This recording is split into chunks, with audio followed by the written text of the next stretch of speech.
Iona Sterling couldn't breathe. She was curled up as small as possible on the floor of this fancy Genesis car, trying not to make a sound.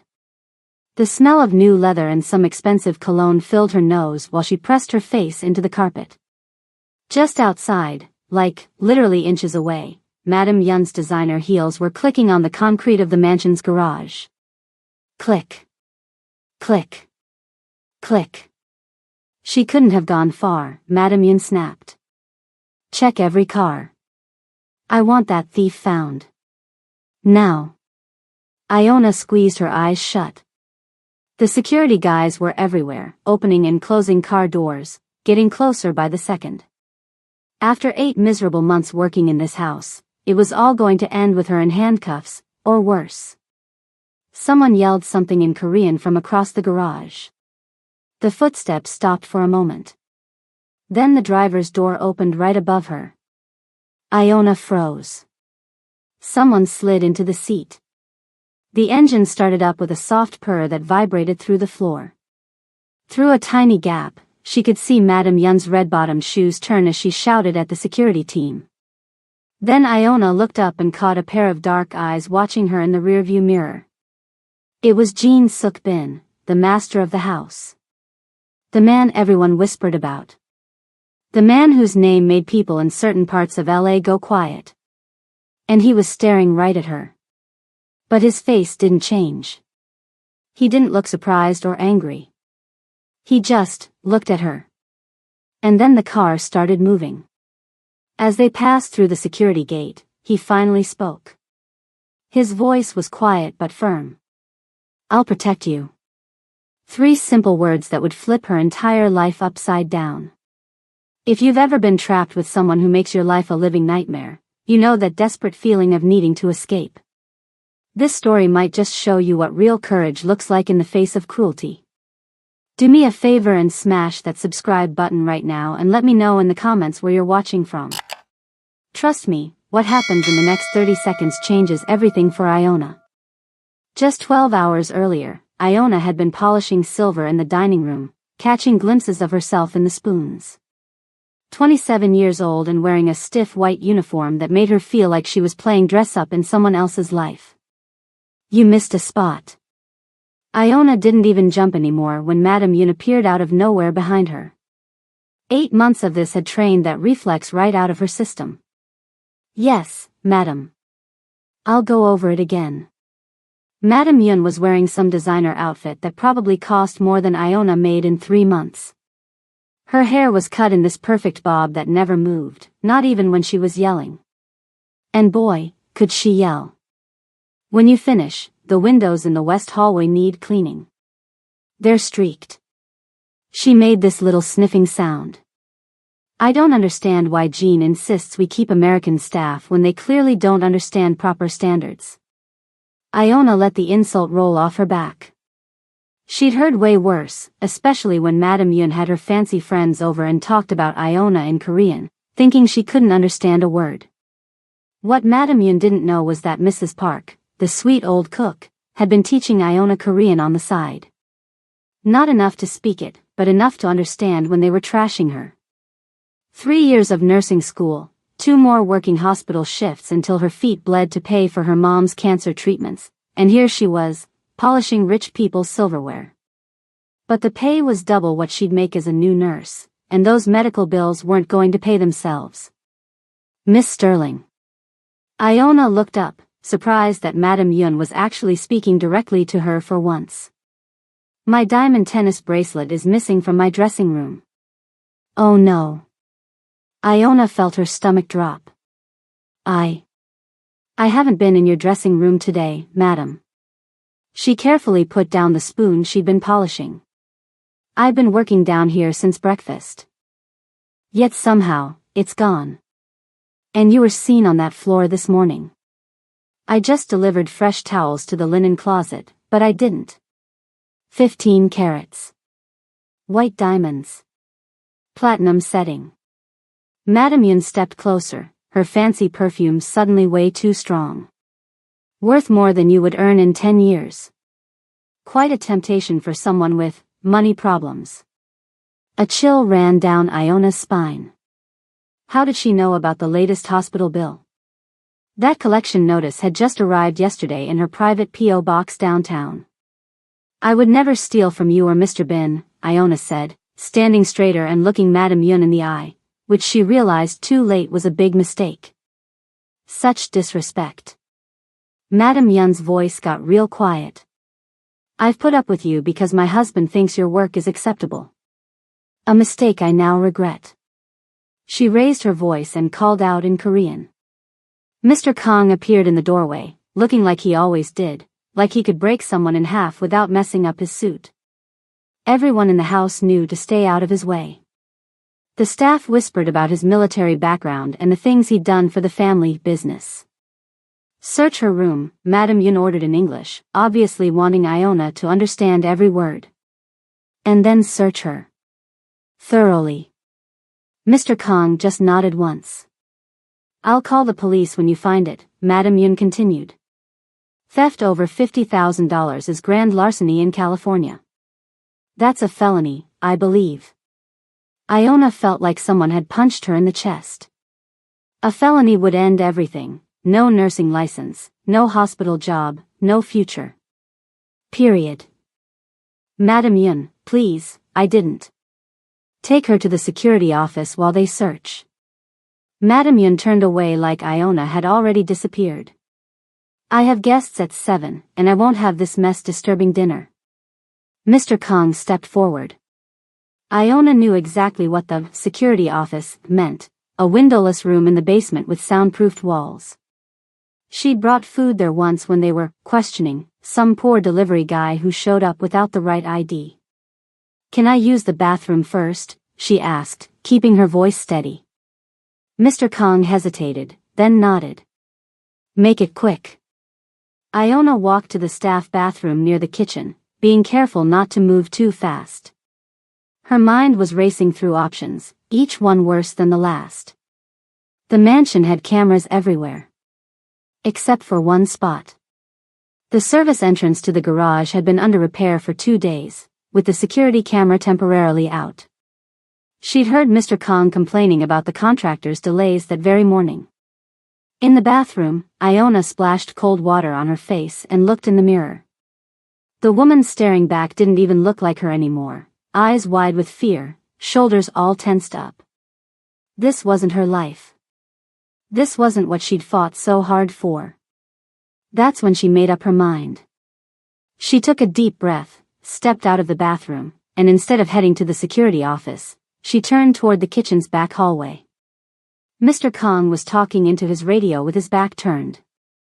She slipped through the swinging door, past the big fridges, and through the narrow hallway to the service entrance. Her heart was pounding so loud she swore everyone in the mansion could hear it. The garage door opened with a soft click. She stepped into the dim space filled with ridiculously expensive cars, the Bentley, the Maybach, a bunch of Mercedes SUVs. And there in the corner, a black Genesis sedan with the driver's door not quite closed. She heard footsteps coming from the kitchen. They'd already noticed she was gone. Iona didn't think, she just moved, diving into the back of the sedan and curling up on the floor behind the driver's seat. The carpet was soft against her cheek as she pulled her knees up to her chest. And that's where she was when Jin Sukbin found her and said those 5 words that changed everything.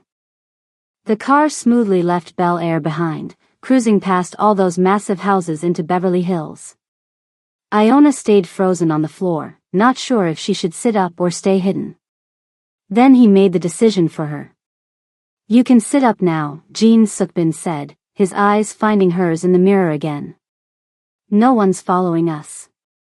Slowly, Iona pulled herself onto the back seat. Her uniform was all wrinkled, and her neatly pinned bun was falling apart. She'd never been this close to him before. In 8 months, she'd only seen him from a distance, coming and going for meetings or eating alone in his study. Up close, he was younger than she'd expected, maybe late 30s. His face was all sharp angles except for his eyes, which seemed surprisingly gentle. His suit probably cost more than her car, but he only wore a simple wedding ring. Jin spoke into his phone in rapid Korean. Whatever he said made the driver in another car behind them suddenly turn and head in the opposite direction. Their car sped up, heading west toward the ocean on Sunset Boulevard. "They say the devil you know is better than the one you don't," he said, his dark eyes meeting hers in the mirror. His English was perfect with just a hint of an accent. "But they haven't met my wife." He pulled over at one of those lookout spots on Mulholland Drive, where the whole city spreads out below like a sea of lights. When he turned to look at her directly, his face was impossible to read. "Now tell me, Iona Sterling, how far are you willing to go to disappear completely?" The city lights blurred outside the car window as Jean Sukbin steered the Genesis down Mulholland Drive toward the coast. Iona sat stiffly in the back seat, her hands clutched in her lap, trying to process what had just happened. 1 minute she'd been polishing silver, and the next she was fleeing in her employer's car, accused of a theft she didn't commit. "Are you hungry?" Jean asked suddenly, breaking the silence. The question was so normal, so unexpected, that Iona almost laughed. No. Yes. I don't know." She shook her head. "I don't think I can eat right now." Jean nodded, his eyes on the road. "Fear does that. But you should try. It's going to be a long night." He pulled into a drive-thru, something so ordinary that it seemed bizarre given the circumstances. A man who probably owned half of Los Angeles ordering burgers through a scratchy speaker. He passed a bag back to her without comment. "Thank you," she said automatically, the manners her mother had drilled into her surfacing even now.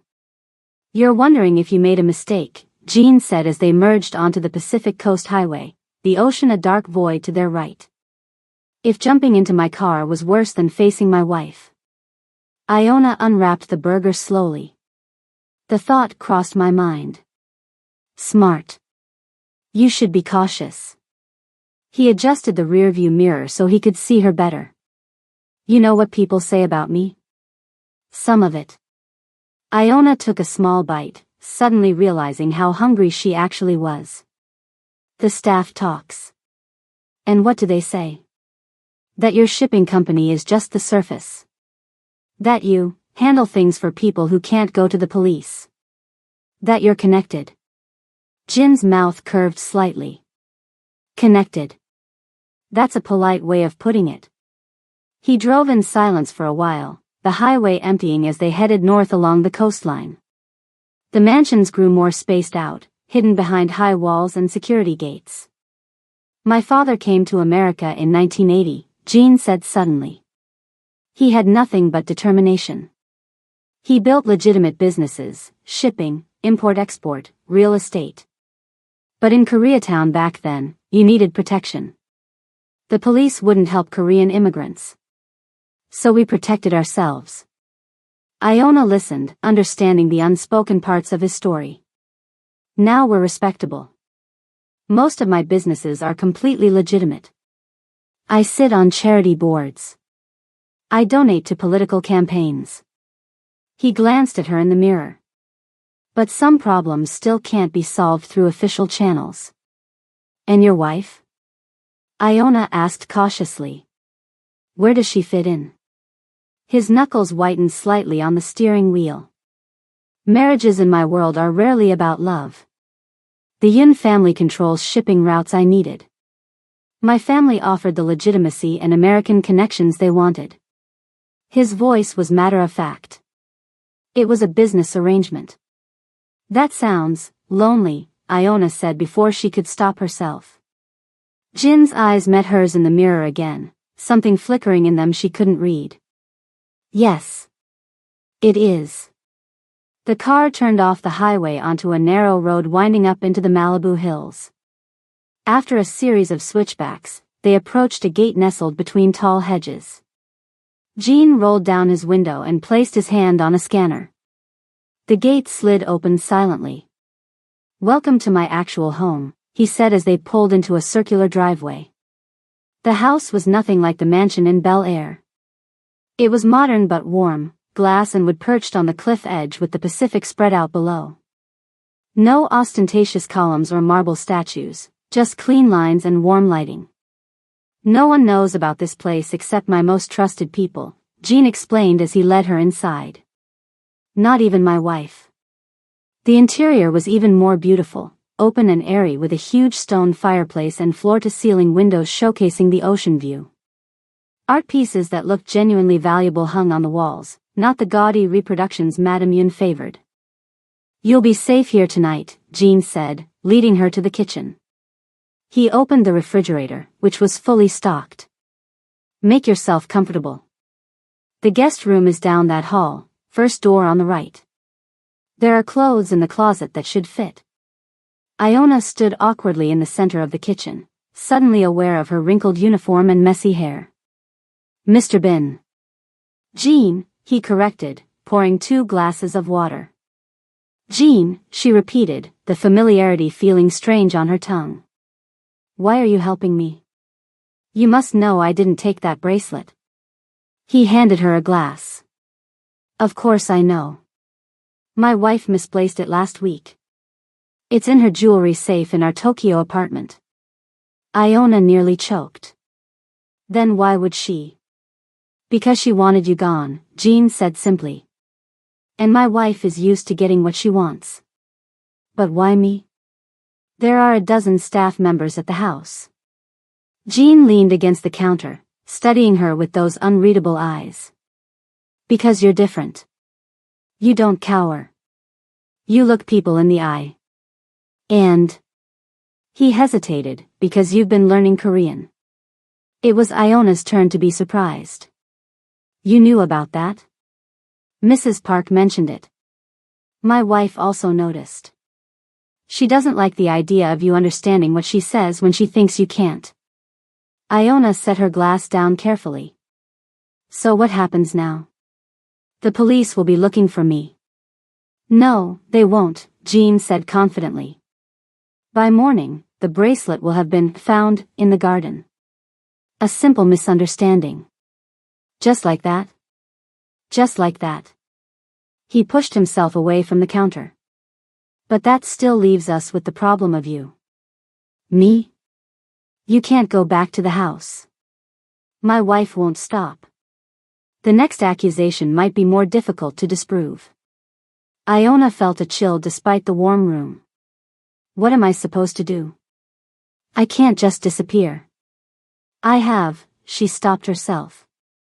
Your mother's medical bills, Jean finished for her. Stage 4 pancreatic cancer. Treatment at Cedars-Sinai. Iona stared at him. How do you know that? I make it my business to know who works in my house. He walked to a sideboard and opened a drawer, returning with 2 items. I can help you vanish, Jean said, sliding a black credit card across the table. Or. He placed a small key beside it. You can stay under my protection. But understand this, if you choose to stay, Madame Yun won't be the only danger you face. The choice is yours. His phone buzzed with a message that made his expression darken. And you have exactly 5 minutes to decide. Iona stared at the items on the table, a black credit card that probably had no spending limit and a small silver key. 2 very different futures laid out in front of her. 5 minutes isn't much time for a life-changing decision, she said, her voice steadier than she felt. Jean checked his watch. 4 minutes, 20 seconds now. Why the rush? Because my wife has just called a private investigator friend of hers. A man who doesn't ask questions when the money is right. Iona reached for the credit card, running her finger along its edge. This would let me disappear? Start over somewhere new? Jean nodded. It has $100,000 available. Enough to go anywhere, create a new identity, handle your mother's medical bills for a while. And the key? To a guest house on this property. You'd stay here, under my protection. As what exactly? Iona asked, narrowing her eyes. I'm not interested in trading one type of servitude for another. A flash of surprise crossed Jin's face, quickly replaced by something that might have been respect. Not as staff. As someone under my protection while we solve a mutual problem. Iona picked up the key, feeling its weight. Freedom with uncertainty or safety with strings attached. Her mother had always told her to trust her gut. "I'll stay," she said finally. "But I want to know exactly what I'm agreeing to." Jean smiled slightly. "You made the right choice. The card wouldn't have worked anyway." "What?" Iona's eyes widened. "It's a real card with real money, but my wife's PI friend would have tracked any transactions within hours. You'd have been found before you crossed state lines." He took the card back. "I needed to know if you were smart enough to see the trap." Iona let out a breath. "So there was no real choice." "There's always a choice. Yours was between bad odds and better ones." Jean pocketed the card. "Now, let's discuss the arrangement." Just then, the front door opened. Iona tensed, but Jean remained calm as a man entered. He was slightly shorter than Jean but with a solid build that suggested serious strength beneath his expensive suit. His face remained completely neutral as he took in Iona's presence. "Ah, Minho, perfect timing," Jean said. "This is Iona Sterling. She'll be our guest for a while." Minho bowed slightly. "Miss Sterling." "Minho is my right hand," Jean explained. "Nothing happens in my business without his knowledge." "And what exactly is your business?" Iona asked. "The real one, I mean." Jean and Minho exchanged a glance. "Problem solving," Jean answered. "For people and situations that require discretion." "He means we fix things the legal system can't or won't," Minho added, his voice surprisingly gentle despite his intimidating presence. "Sometimes that's legitimate. Sometimes it's not." "Minho, please bring Mrs. Park in." "She's probably worrying in the car," Jean said. Moments later, the elderly cook from the mansion shuffled in, her face lighting up when she saw Iona. "Oh. You're safe." Mrs. Park hurried over, taking Iona's hands in her own weathered ones.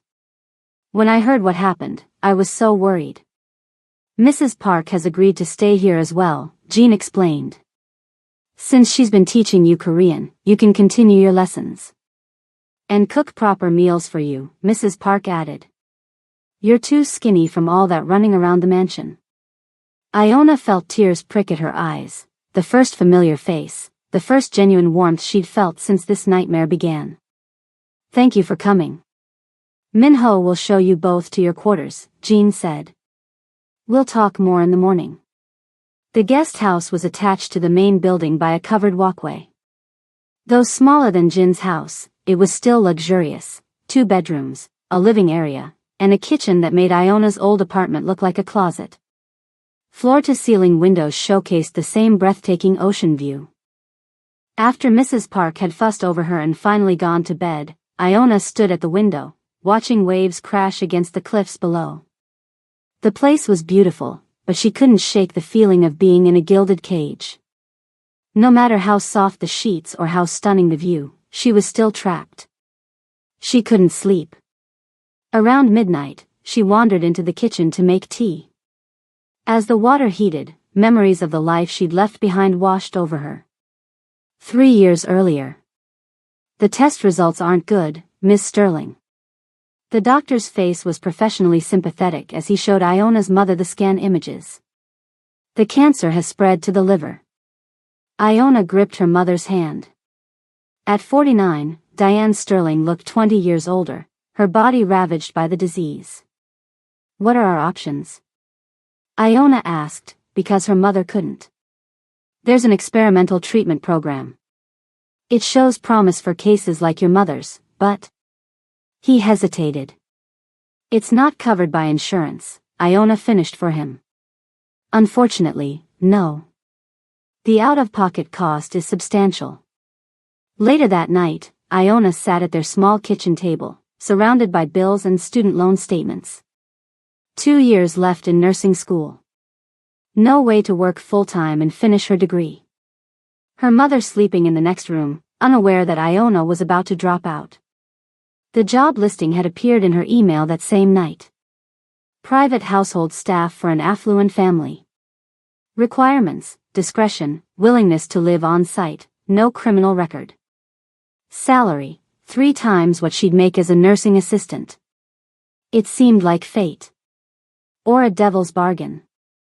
A soft cough pulled Iona from her memories. She turned to find Jean standing in the doorway. "I didn't mean to startle you," he said, looking more casual in dark jeans and a simple button-down shirt. "I saw the light. I couldn't sleep." Few people can, their first night in a strange place. He nodded toward the kettle. "May I join you?" They sat at the kitchen island with steaming mugs of tea. Jean turned on a small TV mounted under the cabinet, keeping the volume low. "You should see this," he said. It was a local news broadcast. Madame Yun stood outside the Bel Air mansion, looking appropriately distressed as cameras flashed. Deeply concerned for Miss Sterling's safety, she was saying. She left in a very emotional state after the misunderstanding. "We just want to know she's all right." The screen showed Iona's driver's license photo. "She's reporting me missing?" Iona asked incredulously. "Not as a thief. The bracelet was found this afternoon," Jean explained. "Now she's playing the concerned employer. It's actually worse for you this way." "How is that worse?" "If you were accused of theft, you could fight it legally. This way, she looks sympathetic while the entire city searches for you. And when you're found in my company." He let the implication hang. Iona understood. "People would think you took me." "Exactly. My wife is smarter than she looks." He muted the TV. "But I have a plan to clear your name and get you your life back." "Why would you do that for me?" Jean studied her for a long moment. "Because you're useful to me." "Useful how?" Jean pulled out a laptop and opened it. "The bracelet wasn't the only thing she's hidden," he said, typing in a password. The screen showed security footage from the mansion. "For 3 years, I've suspected my wife has been feeding information to my enemies." He paused, studying Iona's reaction. "That's where you come in. You're going to help me prove it, by becoming the person she fears most, someone who knows her secrets." "Your pronunciation is improving," Mrs. Park said with a smile as Iona repeated the Korean phrase for the 5th time. "But your tongue is still too flat on the 2nd syllable." It had been 2 weeks since Iona had hidden in Jin's car and her days had fallen into a strange new routine. Mornings were for Korean lessons with Mrs. Park, afternoons for whatever training Jean or Minho had planned, and evenings were spent watching the news reports about her disappearance gradually move from headline to footnote. Again, Mrs. Park insisted, tapping the table with her wooden spoon. Iona sighed but repeated the phrase. Language had always come easily to her, but Korean was challenging. All those subtle sounds her English-trained mouth struggled to form. "Better." Mrs. Park beamed. "You'll be arguing with Madame Yun in her own language before you know it." "That's the goal, isn't it?" Iona said, stretching her stiff shoulders. She'd been sitting at the kitchen table for 3 hours. The sliding door opened and Jean walked in, dressed in one of his immaculate suits. He'd been gone since dawn, handling whatever mysterious business kept his empire running. "How are the lessons?" he asked, loosening his tie. "She's a natural," Mrs. Park said proudly before excusing herself to start dinner. Jean poured himself a glass of water, watching Iona over the rim as he drank. These moments still felt strange to her. The powerful Jean Suk Bin in casual domestic settings, drinking water in her kitchen, asking about her day like they were normal people with normal lives. "Ready for this afternoon?" he asked. Iona closed her textbook. "Depends. What torture do you have planned today? More business spreadsheets or another etiquette lesson on which fork to use when you're blackmailing someone?" Jean almost smiled. "Almost. Self-defense." Iona groaned. "Minho is going to throw me on the floor again, isn't he?" "Not today. I'll be teaching you myself." That was new. Usually, Jean oversaw her training but delegated the actual teaching to others: financial advisors for business lessons, cultural consultants for etiquette, Minho for security protocols. Why the change? She asked. Minho is too careful with you. You need to learn what it feels like when someone isn't holding back. An hour later, Iona stood barefoot on training mats in the home gym, dressed in workout clothes Jean had provided. Everything in her new wardrobe fit perfectly, which was unsettling in itself. Jean had changed too, trading his suit for black athletic pants and a simple t-shirt that revealed arms more muscled than his business attire suggested. This wasn't the polished businessman or careful strategist. This was something more primal. The first rule, Jean said, circling her slowly, is to accept that in a real fight, you will get hurt. Your goal isn't to avoid pain. It's to survive despite it. That's cheerful, Iona muttered. I'm not teaching you to win tournaments. I'm teaching you to stay alive. Jean moved suddenly, grabbing her wrist faster than she could react. What do you do now? Iona tried to pull away, but his grip was like iron. Don't pull. That's what everyone expects. Jean positioned himself behind her. Feel my balance. Where is my weight centered? She focused, feeling the slight pressure of his chest against her back, the way he was leaning slightly forward. Forward, on your toes, she said. Good. So. In a quick movement, Iona stepped back into him and dropped her weight, breaking his grip and causing him to stumble slightly. Jean nodded approvingly. You learn quickly. They continued for an hour, Jean attacking, Iona defending, occasionally succeeding but mostly failing as she learned how vulnerable the human body really is, and how many ways there are to exploit those vulnerabilities. Enough, Jean finally said, offering her a towel. You're improving.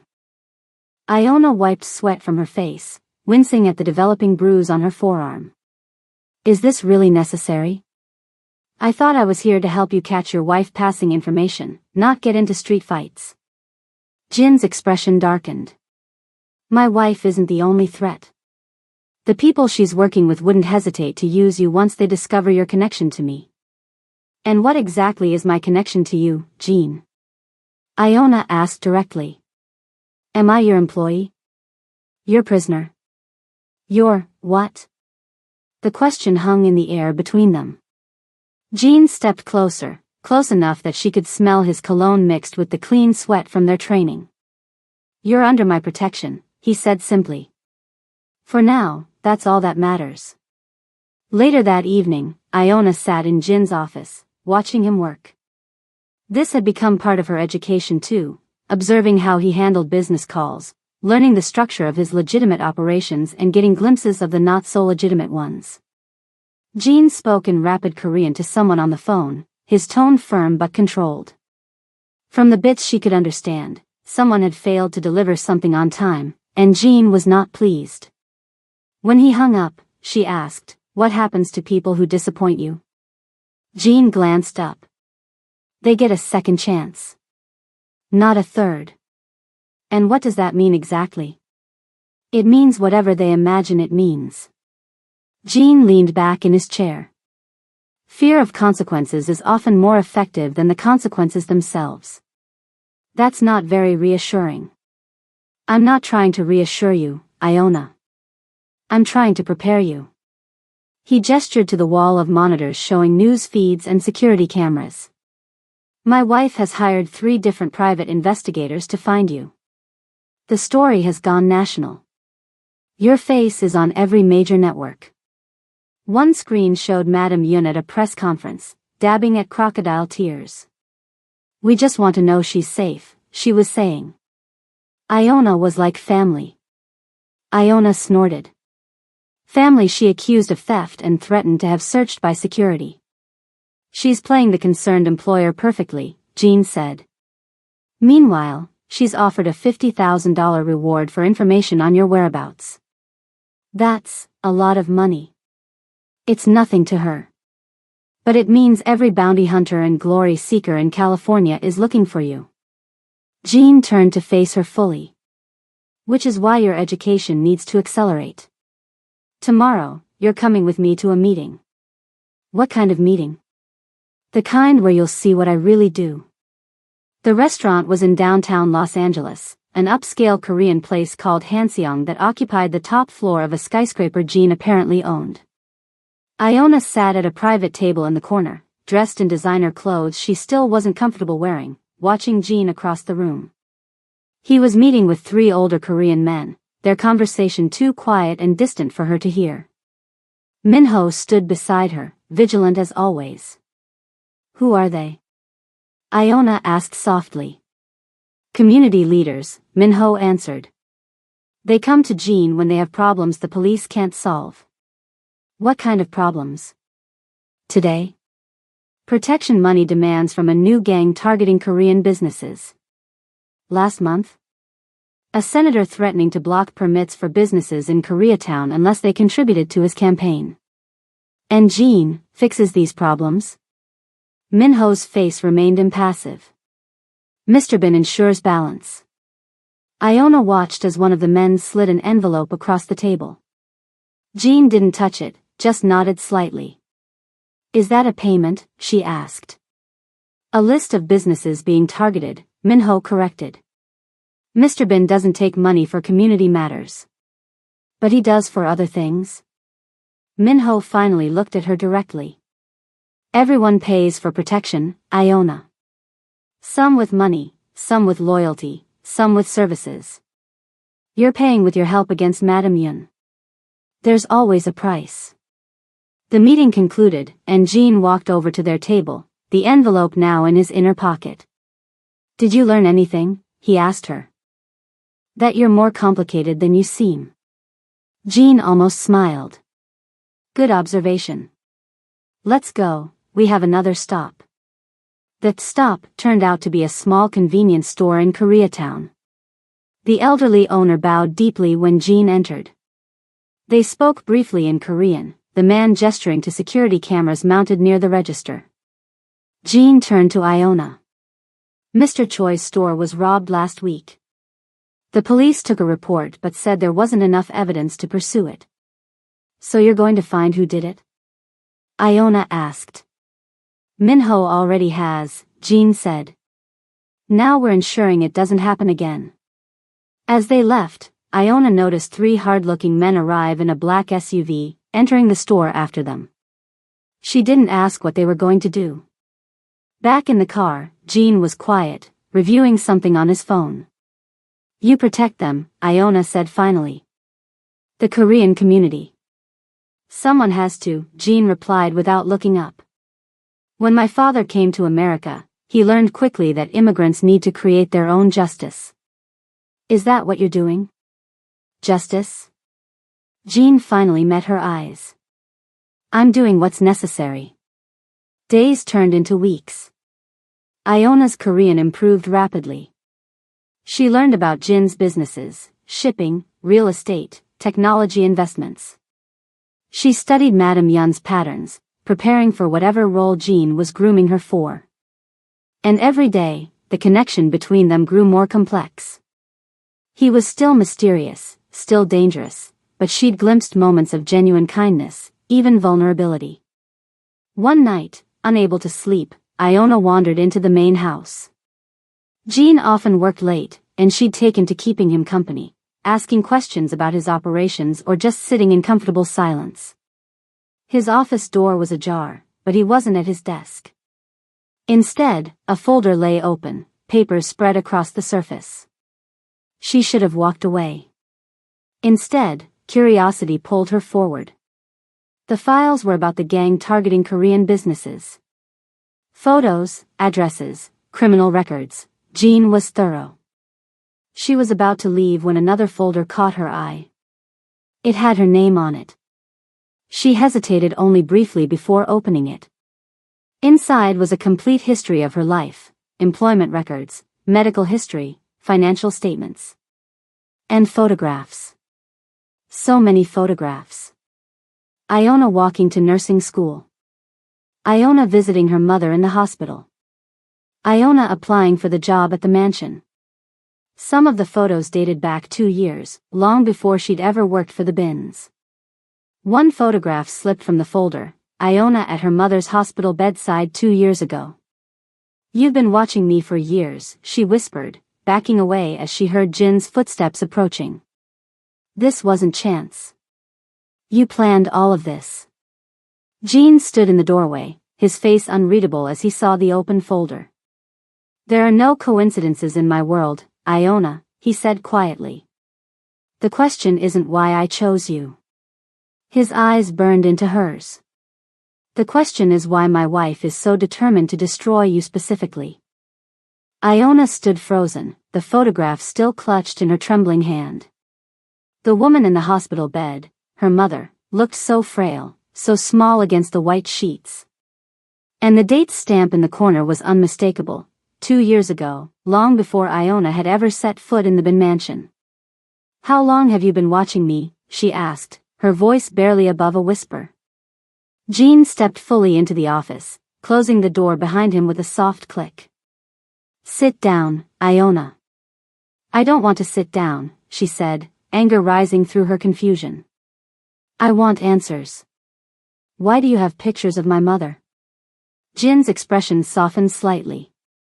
"Because she worked for my family 25 years ago." The words hit Iona like a physical blow. "What? That's impossible. My mom was a teacher in Atlanta before we moved to Los Angeles." "Before that," Jin said, moving toward his desk and opening a drawer. He pulled out an old photograph and placed it on the table. "This was taken at my father's first restaurant in Los Angeles, 1997. Iona reluctantly moved closer. The photo showed a group of staff standing in front of a modest restaurant called Soul Garden. And there, smiling brightly in the center, was her mother, young, healthy, beautiful. "She was our head waitress for 3 years, Jin said quietly. "My father thought very highly of her." Iona sank into the chair, legs suddenly weak. "She never told me." People have reasons for keeping their past separate from their present. Jin sat across from her. "Your mother left Los Angeles suddenly in 1999. She moved to Atlanta, changed her name slightly from Diane to Diane, and started over." "Why would she do that?" Jin's eyes were steady on hers. "Because she witnessed something she shouldn't have." The pieces were starting to fall into place, forming a picture Iona wasn't sure she wanted to see.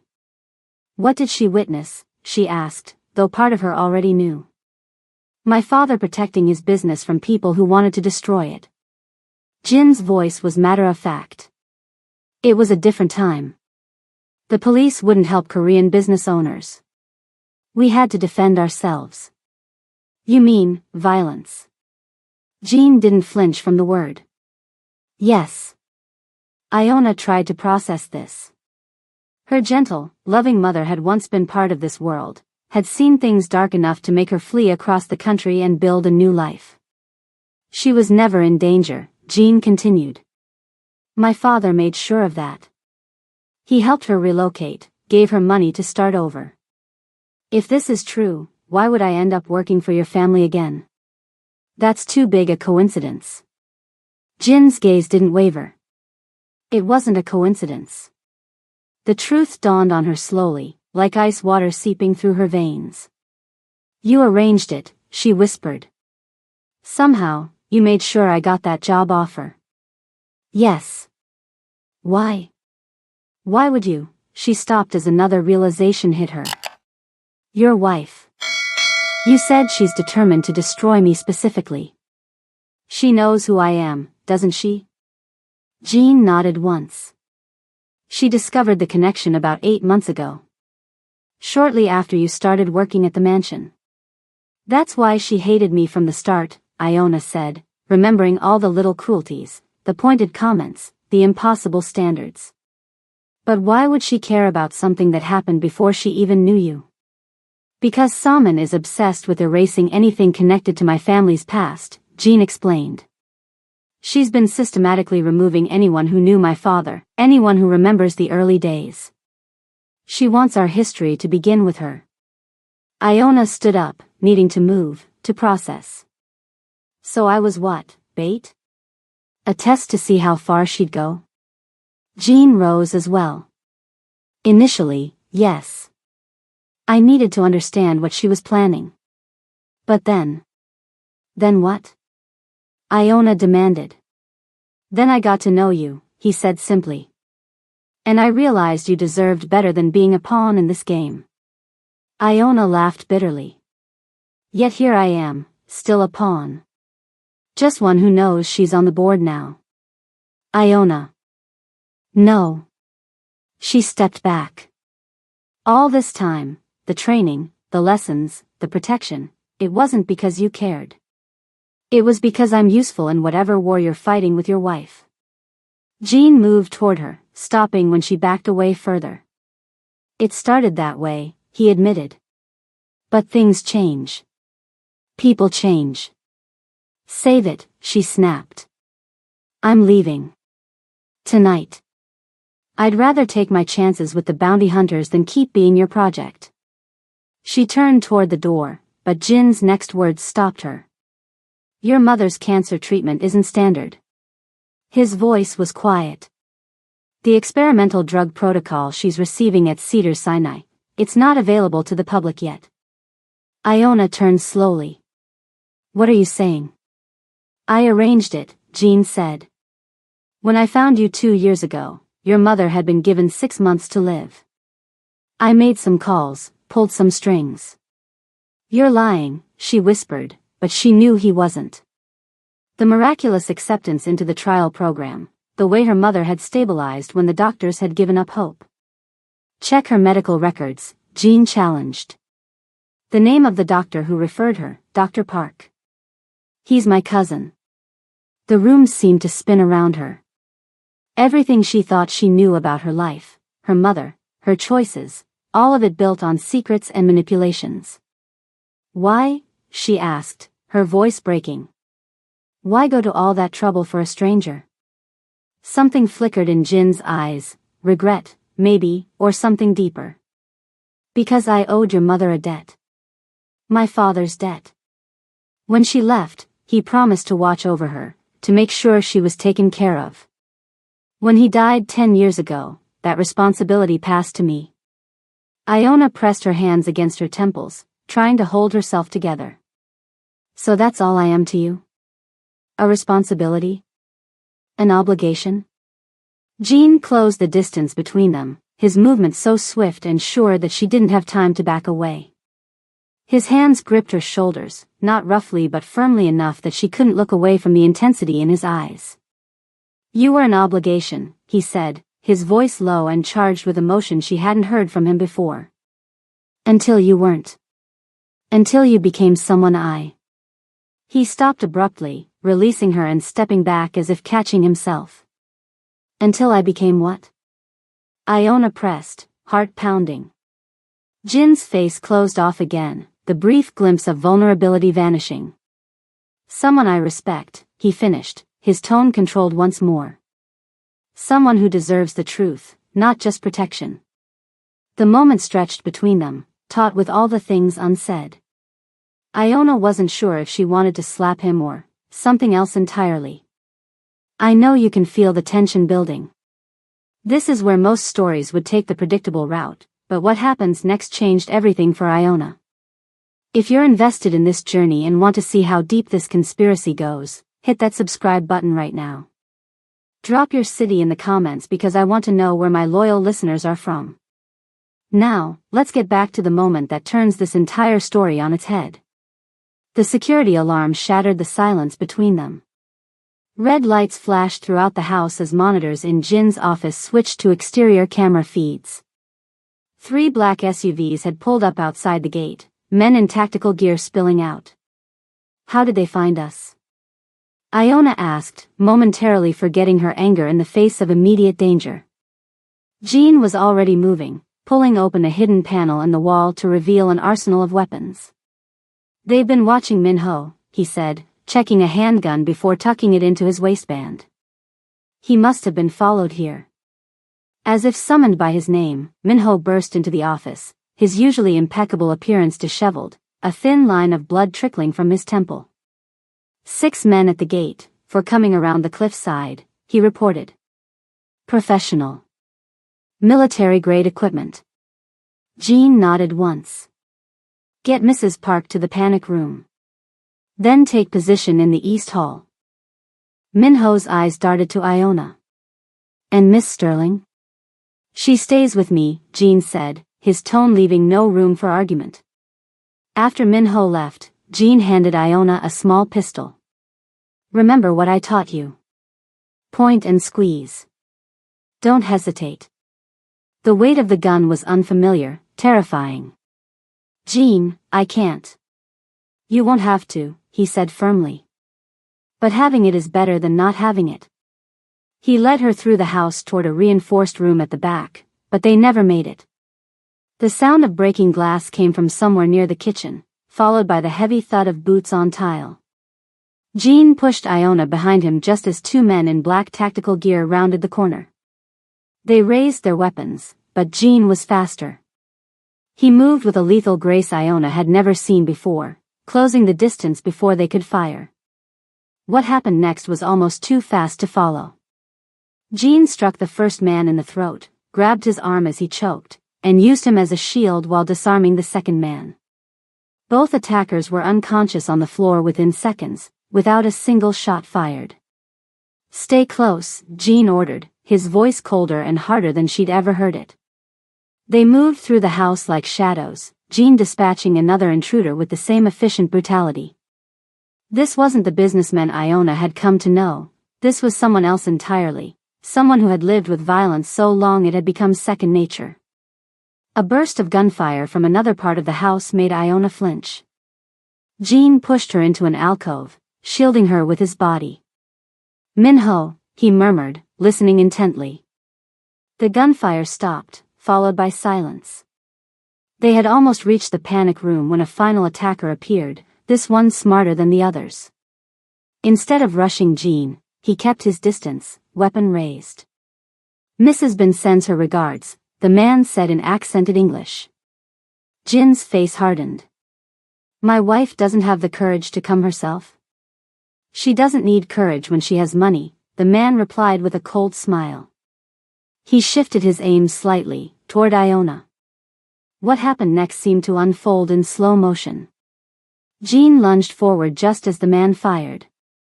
The bullet meant for Iona caught Jean in the shoulder, spinning him half around. But even wounded, his momentum carried him into the attacker. They crashed to the floor together, grappling for control of the gun. Iona stood frozen, the pistol Jean had given her heavy in her hand. Jean and the attacker rolled across the floor, a deadly dance of strength and desperation. Blood spread across Jin's shirt from the wound in his shoulder, but his face showed no pain, only focused rage. The gun between them discharged again, the sound deafening in the confined space.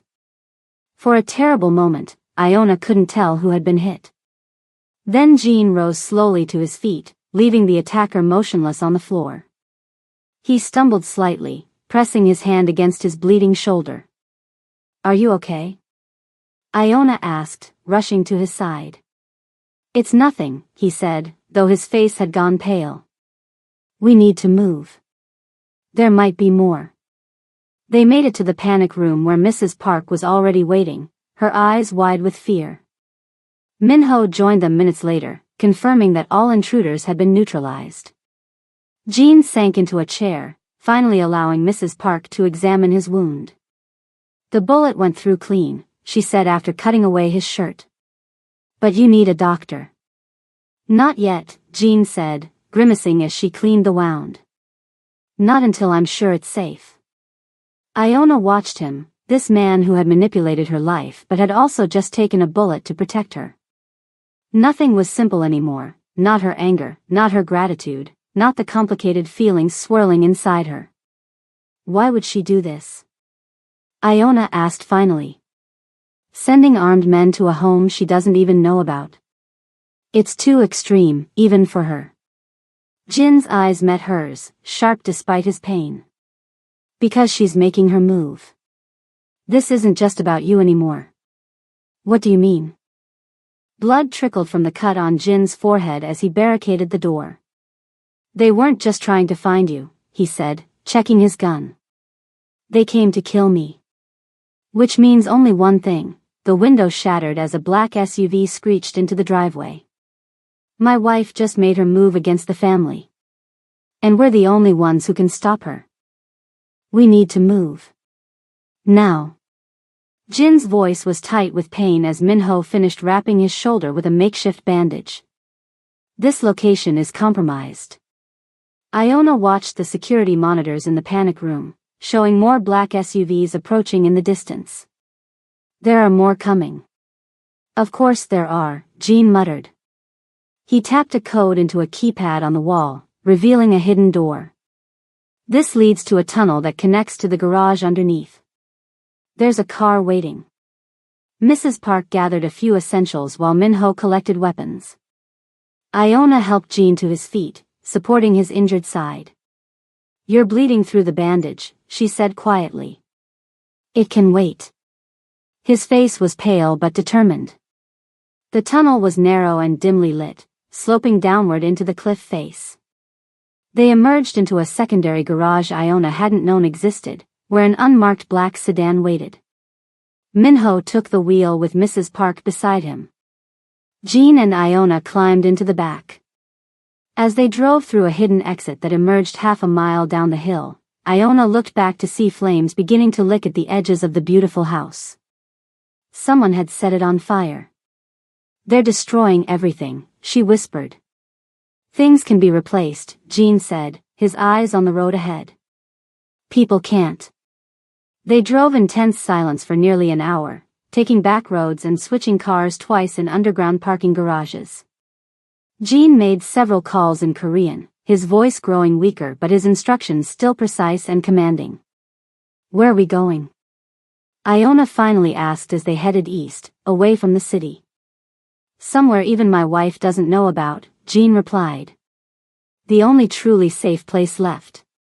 The landscape changed, urban sprawl giving way to suburbs and then to open countryside. As dawn broke, they turned onto a hidden driveway nearly invisible from the main road. Tall trees lined a gravel path that wound up into foothills dotted with ancient oak trees. And there, nestled among them, stood a traditional Korean hanok house, wooden beams, curved tile roof, and paper screen doors surrounded by meticulously maintained gardens. What is this place? Iona asked, taking in the unexpected sight.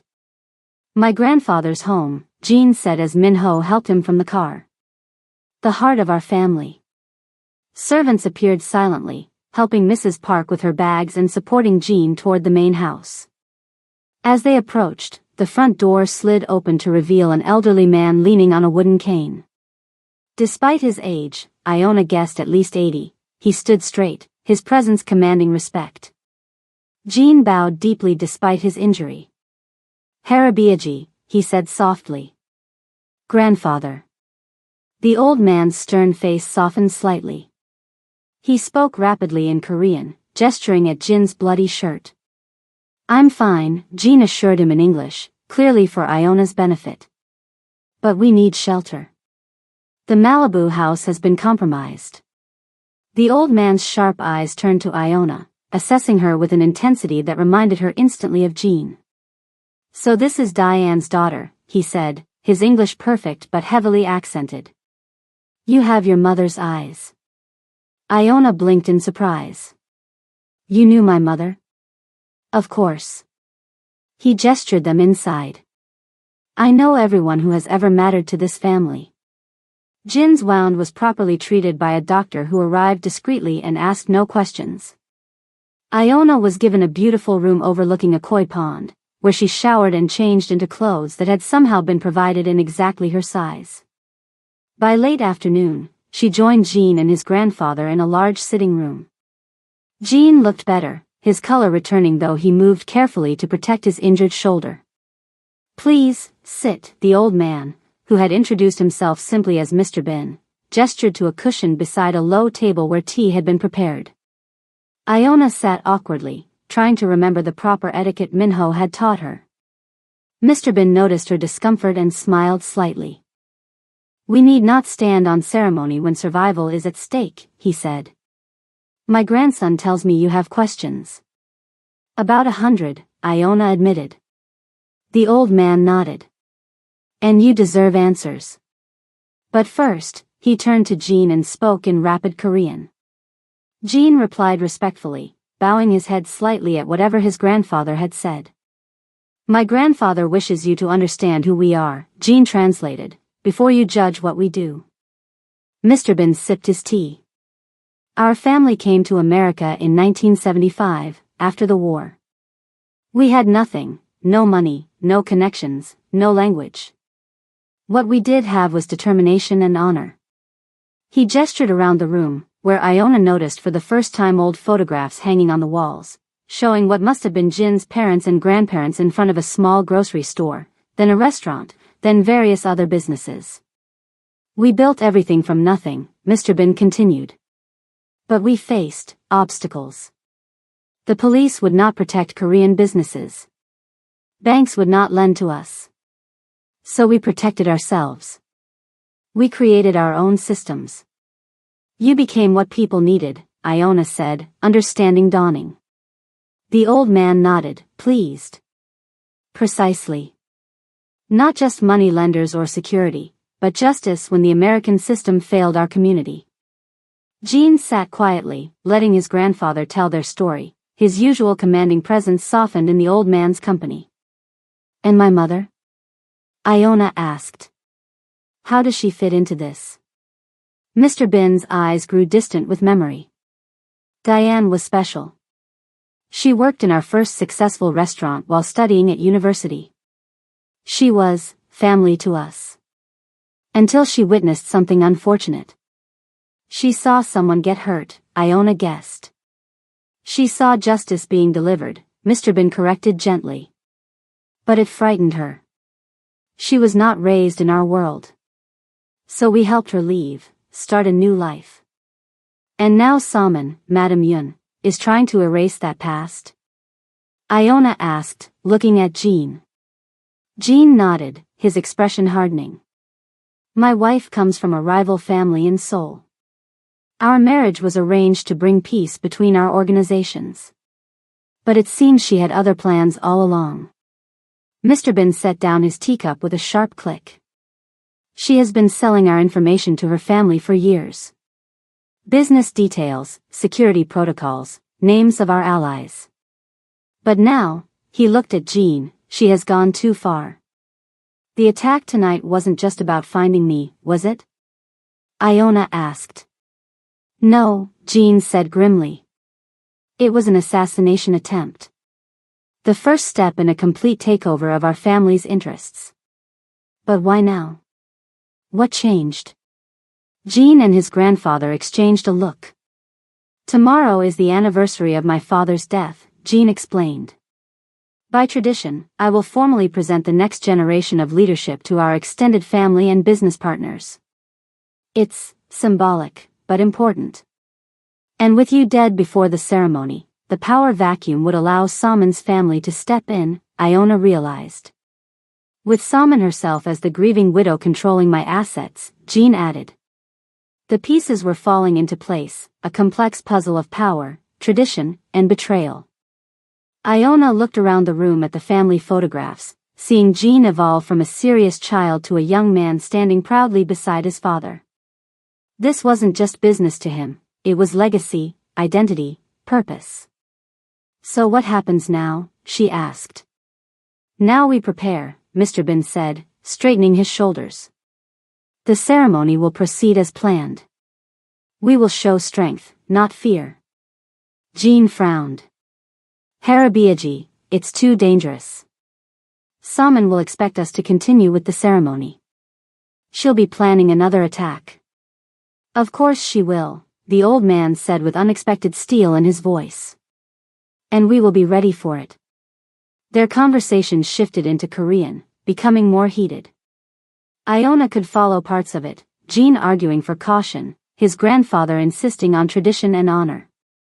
It was fascinating to see Jean, usually so authoritative, deferring to the older man despite clearly disagreeing with him. Suddenly Mr. Bin clutched at his chest, his face contorting in pain. He began to collapse, Jean moving too slowly with his injured shoulder to catch him. Iona reacted instantly, years of nursing training taking over. She caught the old man before he hit the floor, lowering him gently and checking his pulse. "He's having a heart attack," she said, already loosening his collar. "Get his medication. Check the bathroom or bedside table, nitroglycerin, probably." Jean called for help while Iona positioned Mr. Bin properly, monitoring his breathing and pulse. When a servant arrived with a small pill bottle, she administered the medicine expertly, speaking soothingly to the elderly man in the Korean phrases she knew. "Deep breaths, Mr. Bin. The medicine will help. Stay calm." For 15 tense minutes, she monitored him, refusing to leave his side even when the doctor arrived. The physician confirmed what Iona already knew, a mild heart attack, likely brought on by stress. "Your quick action may have saved his life," the doctor told her as Mr. Bin rested, stabilized but weak. "Most people panic. You didn't." Later, Jean found her sitting beside his grandfather's bed, watching the old man sleep. "Thank you," he said simply, the words carrying more weight than any elaborate speech could have. Iona nodded. "I was a cardiac care nurse before everything." Jean sat beside her, careful of his injured shoulder. For a long moment, they watched the steady rise and fall of Mr. Bin's chest. "He's a stubborn old man," Jean said finally, his voice soft with affection. "He insists the ceremony must continue tomorrow." "Is that wise?" "No. But he believes showing fear would be worse than facing danger." Jean sighed.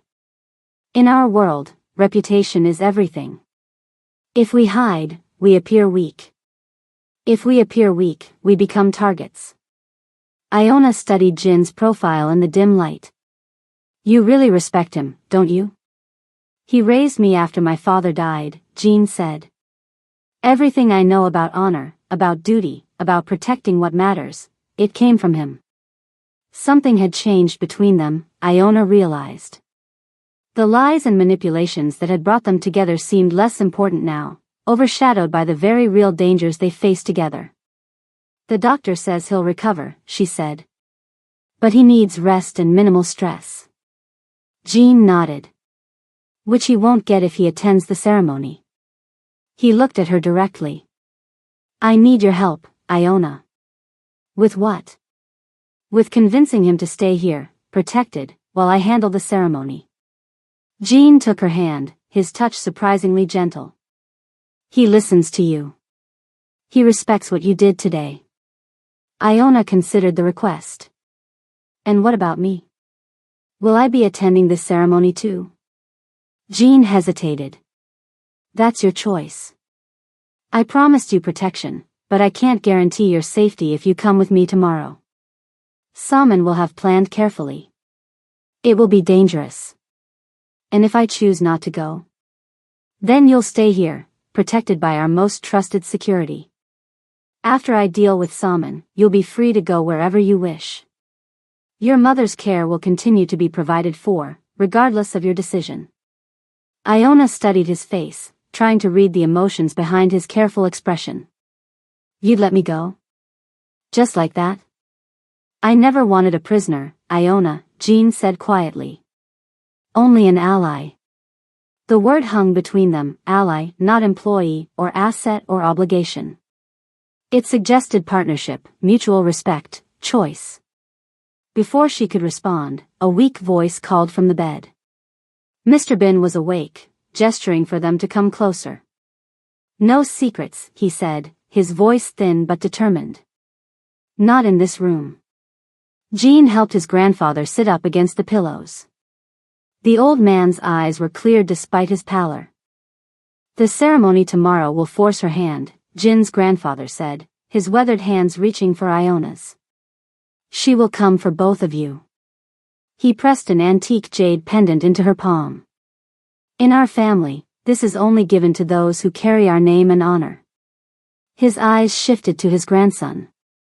Jean has already decided what that means. The question is whether you are prepared for what wearing this truly signifies. The jade pendant felt heavy against Iona's skin as she studied her reflection in the full-length mirror.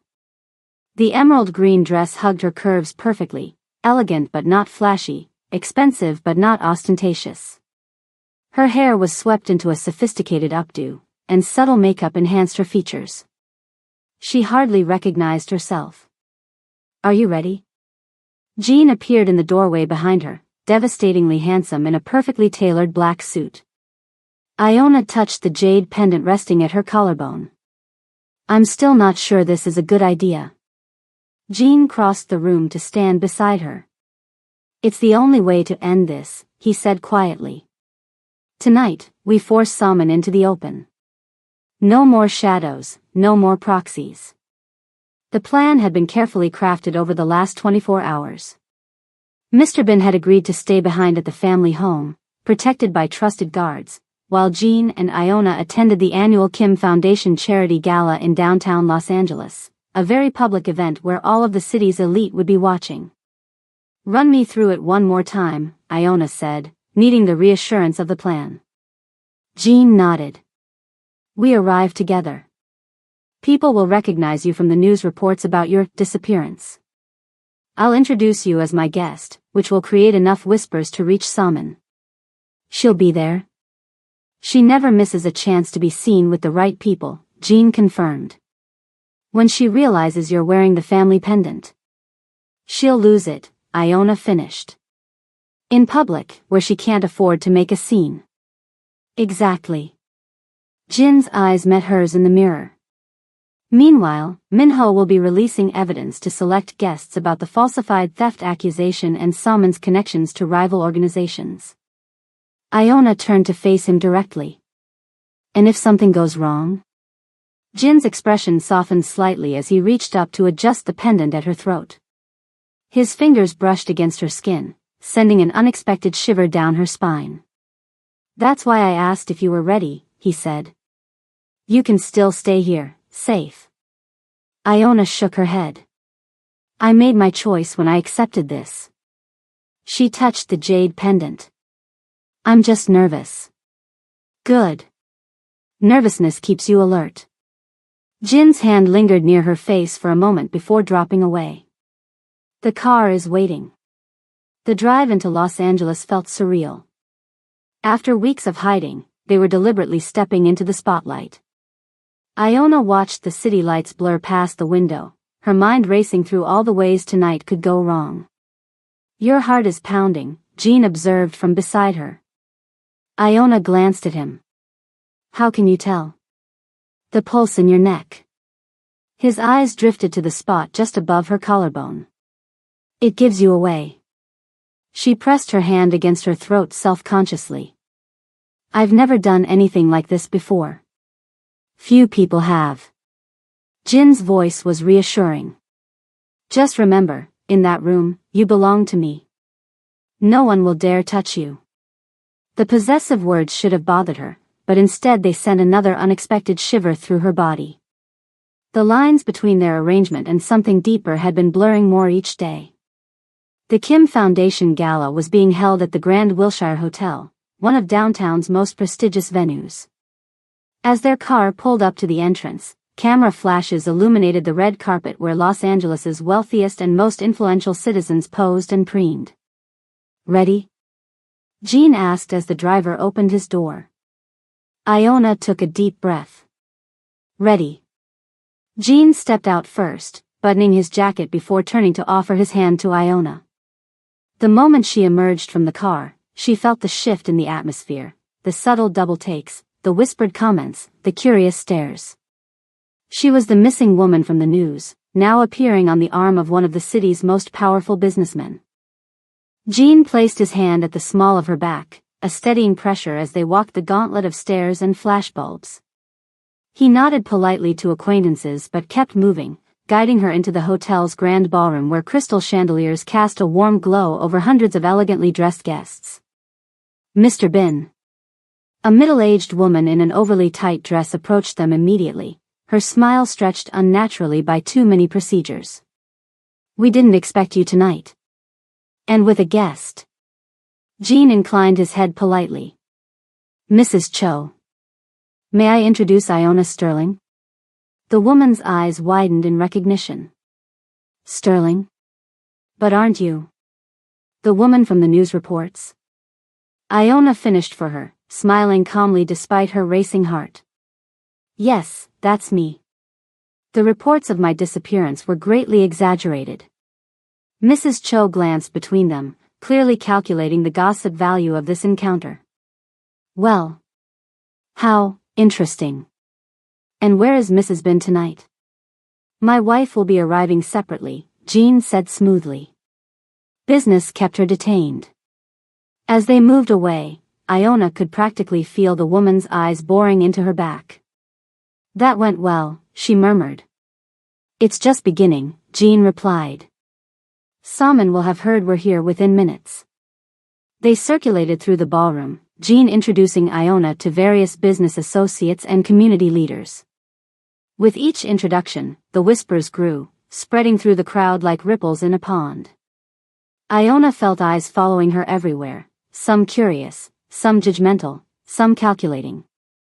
That pendant, an elderly Korean woman remarked during one introduction, her eyes narrowing on the jade at Iona's throat. That is the Bin family heirloom, is it not? Yes, it is, Jean confirmed, his hand resting possessively at Iona's waist. My grandfather insisted. The woman's eyebrows nearly reached her hairline, but she said nothing more, merely bowing slightly before moving away. That's going to get back to Salmon, Iona whispered. That's the point, Jean replied, his breath warm against her ear. Are you doing okay? I'm fine, she assured him, though her nerves were stretched to the breaking point. Any sign of her yet? Not yet, but, Jean stopped abruptly, his eyes fixed on something across the room. She's here. Iona followed his gaze. Salmon Yun, Madame Yun, had just entered the ballroom, a vision in crimson silk that emphasized her slender figure. Her dark hair was pulled into an elegant chignon, diamonds glittering at her ears and throat. She was beautiful in a sharp, dangerous way, like an exquisite knife. She hasn't seen us yet, Jean observed. Let's wait. They positioned themselves near the bar, where they had a clear view of Salmon working the room, greeting important guests, laughing at appropriate moments, playing the perfect society wife. It was a masterful performance. Then someone, Iona couldn't see who, leaned in to whisper something in Salmon's ear. The woman's smile froze, her head turning slowly until her eyes locked on Jean and Iona. For a brief moment, raw fury flashed across her perfect features before her mask slipped back into place. She excused herself from her current conversation and began making her way toward them, weaving through the crowd with predatory grace. She's coming, Iona whispered, fighting the instinct to step back. Good, Jean replied, his voice calm. Remember, she can't touch you here. Salmon reached them, her smile so convincing that only someone who knew her well would see the rage burning behind it. Darling, she greeted Jean, leaning in to kiss his cheek. What a surprise. I thought you were handling family business tonight. I am, Jean replied evenly. Salmon's eyes slid to Iona, taking in her presence, her dress, and finally, lingering with barely contained shock, on the jade pendant. Miss Sterling. How unexpected. We've all been so worried about your disappearance. Have you? Iona asked, finding her courage. That's interesting, considering you were the one who accused me of theft. Salmon's smile didn't waver. A terrible misunderstanding. The bracelet was found shortly after. I've been trying to locate you to apologize. With armed men? Jean asked quietly. In Malibu? A flash of something, fear, perhaps, crossed Salmon's face before disappearing. I don't know what you're talking about, she said smoothly. Her eyes returned to the pendant at Iona's throat. That's an interesting piece of jewelry. A gift, Iona said, touching it lightly. From Mr. Bin. The elder Mr. Bin. Salmon's composure cracked, just slightly. I see. She turned to Jean, switching to rapid Korean that Iona could mostly follow. You disgrace our family by bringing this woman here, giving her that pendant? What are you thinking? Jean replied in English. I'm thinking it's time for truth, Salmon. About the bracelet. About the men you sent. About your family's connections to the Park Syndicate. Salmon paled slightly. You're making a scene, she hissed, glancing around at nearby guests who were pretending not to listen. No, you are, Jean corrected her. Minho is currently showing certain guests evidence of your activities. Your account's being used to fund attacks on our businesses. Your meetings with park representatives. You have nothing, Salmon snapped, her mask slipping further. We have everything, Jean said calmly. Including your deleted texts about setting up Miss Sterling with a false theft accusation. Iona watched the realization dawn on Salmon's face. This wasn't just an embarrassment, it was a carefully orchestrated takedown. You wouldn't dare expose family business publicly, Salmon said, her voice low with threat. You stopped being family the moment you sent men to kill me, Jean replied. His tone was conversational, but Iona could feel the tension in him. The ceremony will proceed tomorrow without you. Something dangerous flashed in Salmon's eyes. We'll see about that. She glanced at Iona. Enjoy your moment, girl. It won't last.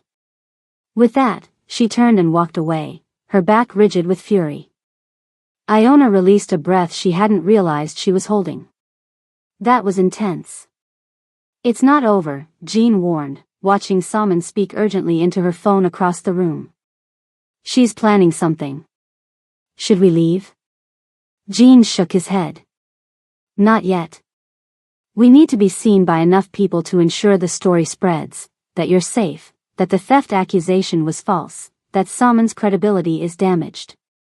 They continued circulating, though Iona could feel the weight of Salmon's glare following them around the room. Minho appeared occasionally, exchanging brief words with Jean before disappearing again. It's working, Jean told her after one such conversation. Several key community leaders have seen the evidence. Salmon's influence is already crumbling. The evening wore on, a strange dance of social niceties layered over life-or-death stakes. Iona's feet ached in her heels, but she maintained her composure, drawing on reserves of strength she hadn't known she possessed. As the event began winding down, Jean guided her toward a quiet terrace overlooking the city lights. The cool night air was a relief after the stuffy ballroom. You did well in there, Jean said, loosening his tie slightly. Not everyone could have faced her so calmly. I wasn't calm, Iona admitted. I was terrified. You didn't show it, Jean said, his voice warm with approval. That's what matters. Iona turned to face the cityscape, lights twinkling like earthbound stars. What happens now? We return to my grandfather's house tonight. Tomorrow, the ceremony proceeds, and I officially announce changes to the family leadership structure, removing Salmon and her allies. And then? Jean stepped closer, his presence solid and reassuring beside her. And then you decide what you want. Your life restored. Your mother's care continued. Whatever future you choose. Iona looked up at him. What if the future I choose isn't what you expect? Something shifted in Jin's expression, a vulnerability she'd rarely glimpsed beneath his controlled exterior. What future would that be? Words failed her. Instead, Iona reached up, her fingers brushing his jawline. Jean went perfectly still, his eyes darkening as he searched her face. Iona, he said softly, a question in her name. She answered by closing the distance between them, her lips finding his in a kiss that began tentatively but quickly deepened into something neither of them had anticipated. Jin's arms wrapped around her, pulling her against him as months of tension and confusion and growing connection crystallized into something undeniable. When they finally broke apart, both breathing heavily, Jean rested his forehead against hers. I didn't plan for this, he admitted. Neither did I, Iona whispered. But here we are. For a moment, they simply stood there, the world narrowed to just the two of them. Then Jin's phone vibrated, breaking the spell. Minho says it's time to leave, he said, checking the message. Salman left 20 minutes ago. It's not safe to linger. Reluctantly, they returned to the ballroom, making their goodbyes to key guests before heading for the exit. Jin's driver had brought the car around to a side entrance to avoid the main crowd. As they approached the vehicle, Iona felt a strange unease. Jin. I know, he murmured, his hand moving subtly toward his concealed weapon. Something's wrong. The driver stepped out, bowing slightly as he opened the rear door. He was a new man, one Iona hadn't seen before, but Jin seemed to recognize him. Mr. Bin, the driver said respectfully. Miss Sterling. Jin hesitated, scanning the area around them. Where is Q? Called away on family emergency, sir, the driver explained smoothly. I was sent as replacement. Jin exchanged a look with Iona, a silent warning to stay alert. They slid into the back seat, Jin positioning himself protectively closer to her than usual. As the car pulled away from the hotel, Jin sent a quick text, presumably to Minho. The city streets flowed past the windows, gradually thinning of traffic as they left downtown. We're going the wrong way, Jin said suddenly, his voice sharp. This isn't the route to the highway. The driver glanced in the rearview mirror, his expression changing from deferential to cold. No, it isn't. Jin reached for his gun, but the car suddenly accelerated, throwing them back against the seats. At the same moment, a panel slid open between the front and back seats, and a fine mist sprayed into the rear compartment. Don't breathe. Jin shouted, pulling Iona against him and covering her mouth with his hand. But it was too late, she'd already inhaled the sweet-smelling chemical. Her vision began to blur, limbs growing heavy. Jin was struggling with the door locks, which had been electronically disabled. The last thing she saw was Jin smashing his elbow against the window, the glass cracking but not breaking. The driver swerved sharply, throwing them sideways. Someone reached through from the front seat, another man Iona hadn't noticed before, pressing a cloth over her face. The chemical smell intensified. As consciousness faded, she heard Jin's roar of rage, followed by gunshots.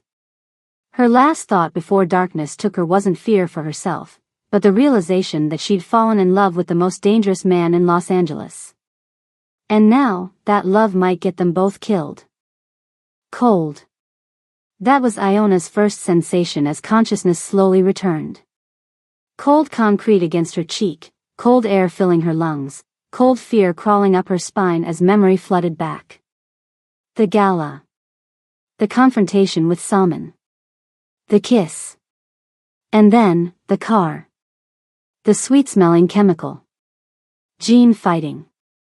She forced her heavy eyelids open, blinking against harsh fluorescent lights hanging from a distant ceiling.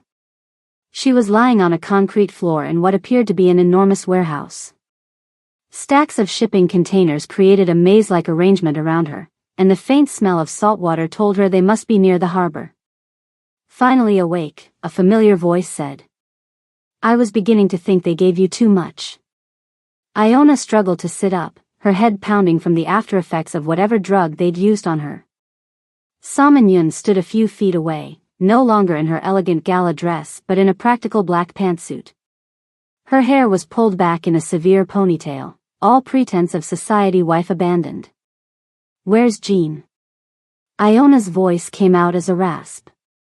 Salman's perfectly painted lips curved into a cold smile. Worried about your lover? How touching. Iona looked around the vast space.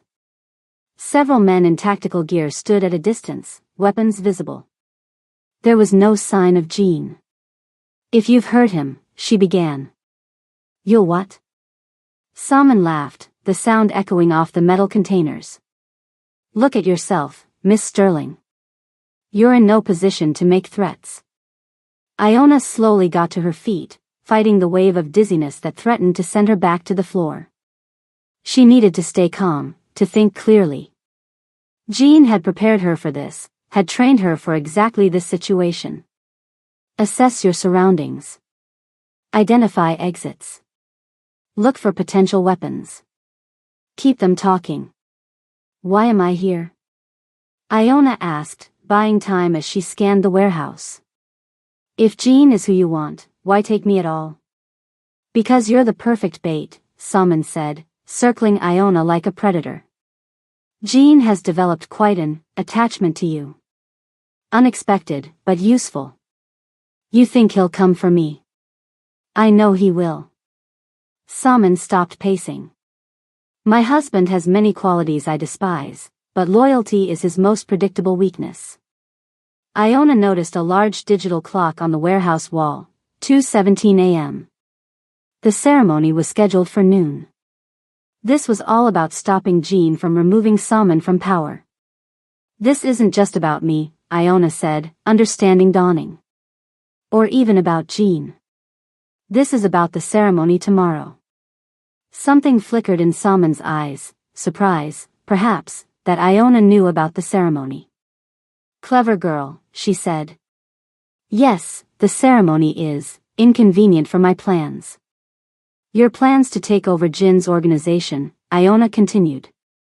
To hand it over to your family in Seoul. This time, Salmon's surprise was unmistakable. You've been busy learning our world, she said, reassessing Iona with new eyes. But you don't understand the full picture. Then explain it to me, Iona challenged, taking a careful step toward a stack of pallets that might provide cover if needed. Why marry Jean if you plan to betray him? Salmon checked her watch before answering. The Bin family has something my family needs, legitimacy. American connections. Clean businesses to wash dirty money. She shrugged elegantly. My father arranged our marriage with Jin's father before he died. The plan was always for me to gradually bring our organizations together. But that wasn't fast enough for you, Iona guessed. Jean is too traditional, Salmon said with distaste. Too concerned with his grandfather's outdated code of honor. Too focused on protecting the community instead of expanding our power. As Salmon spoke, Iona noticed a small security camera blinking in the corner of the warehouse. If Jean was searching for her, Minho would be tracking security feeds throughout the city. She needed to stay in view of that camera. And how does my mother fit into all this?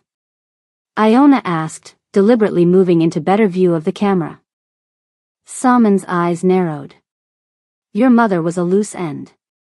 Someone who knew too much about the Bin family's early days my father's organization had a hand in.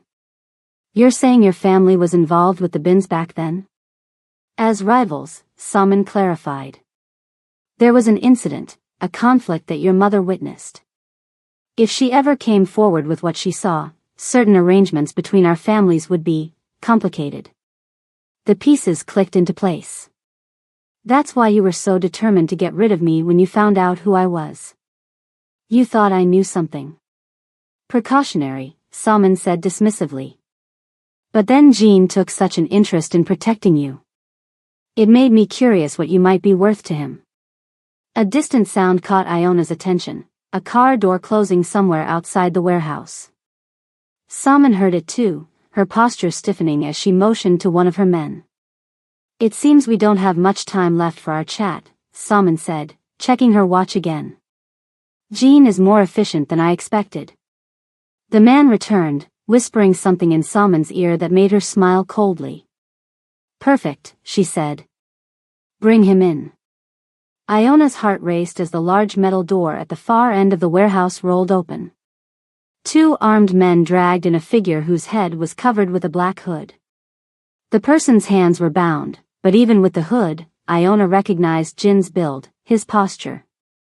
They forced him to his knees about 20 feet from where Iona stood. Remove it, Salmon ordered.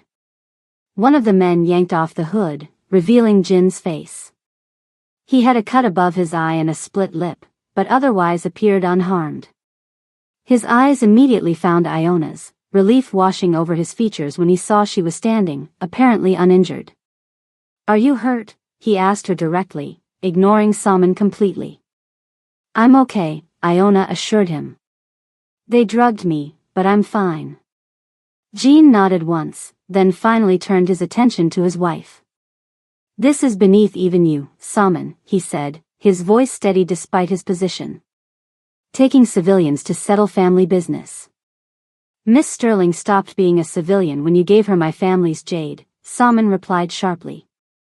When you brought her into our world. Jin's expression remained impassive, but Iona could read the calculation in his eyes. He was buying time, assessing the situation just as she had been.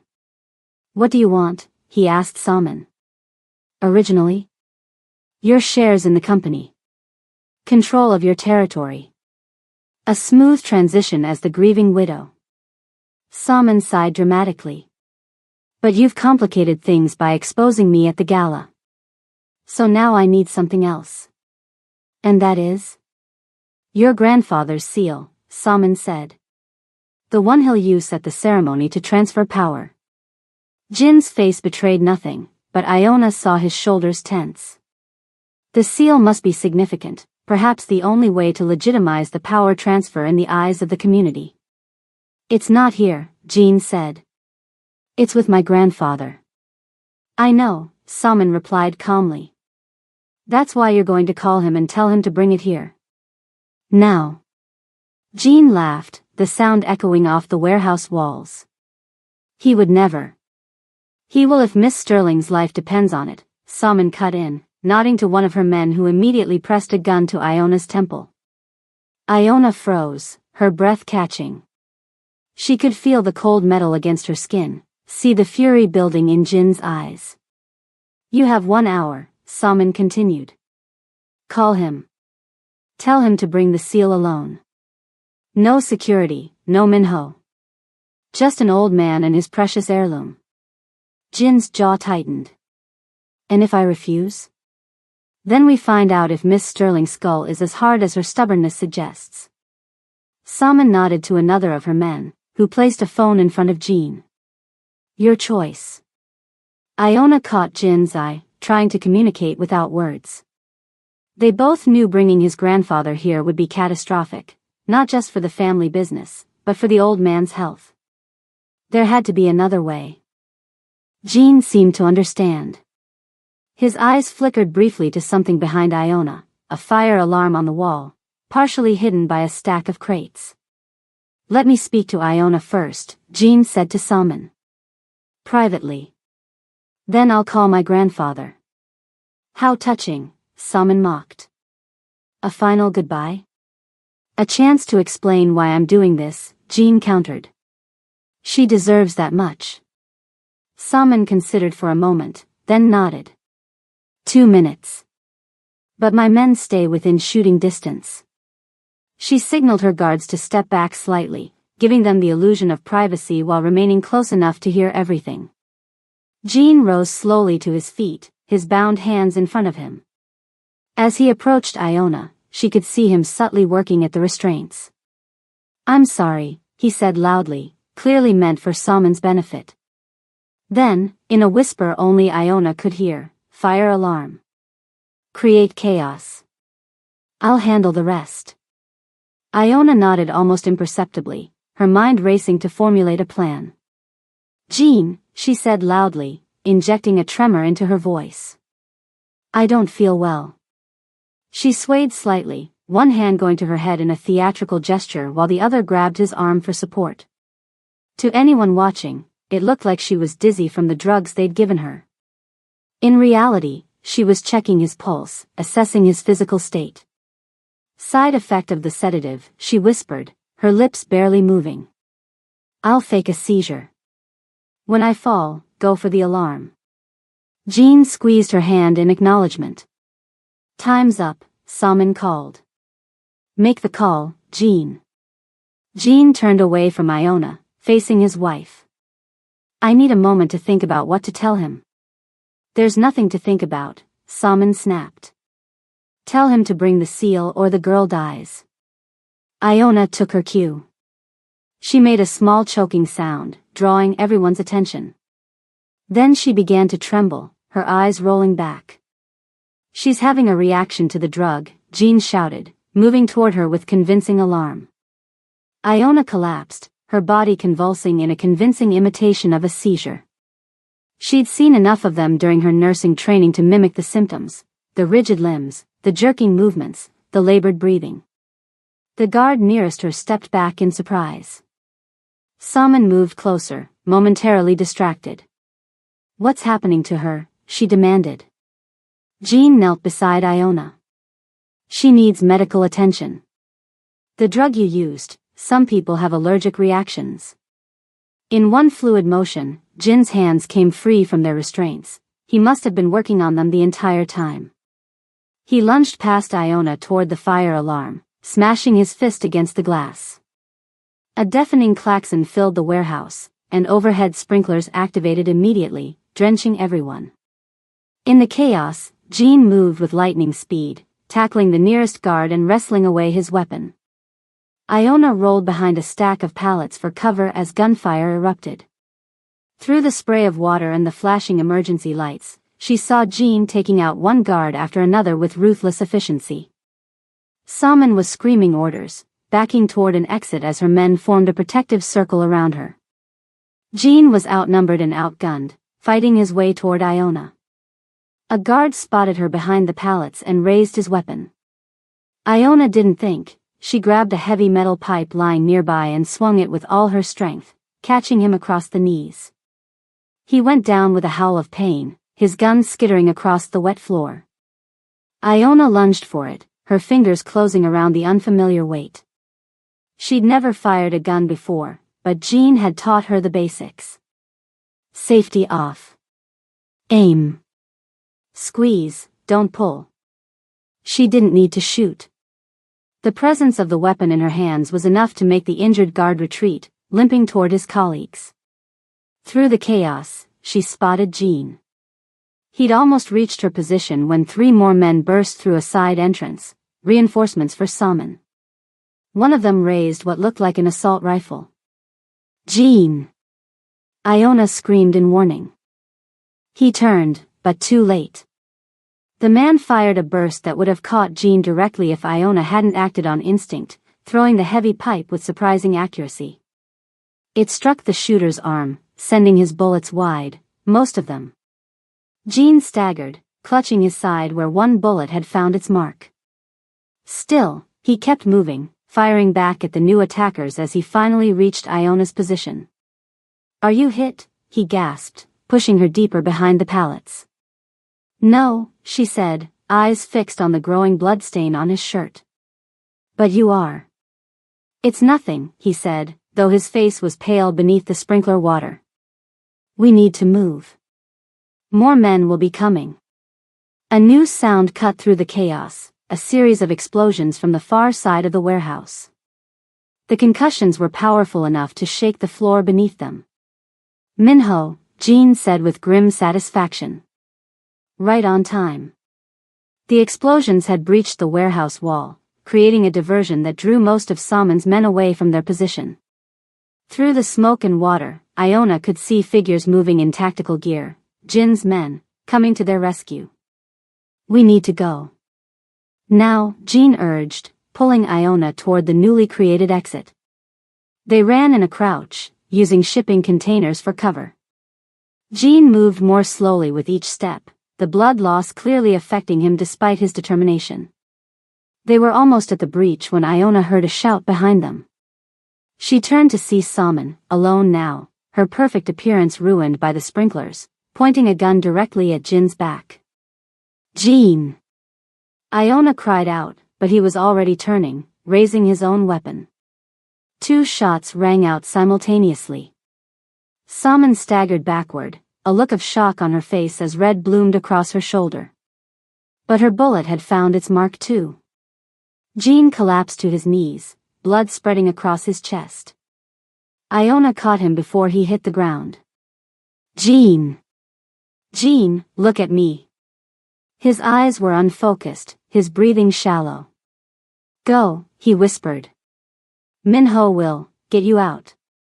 "I'm not leaving you," Iona said fiercely, pressing her hands against the wound to stem the bleeding. She looked around desperately for help. The warehouse was in chaos. Fires had broken out from the explosions, smoke filling the air.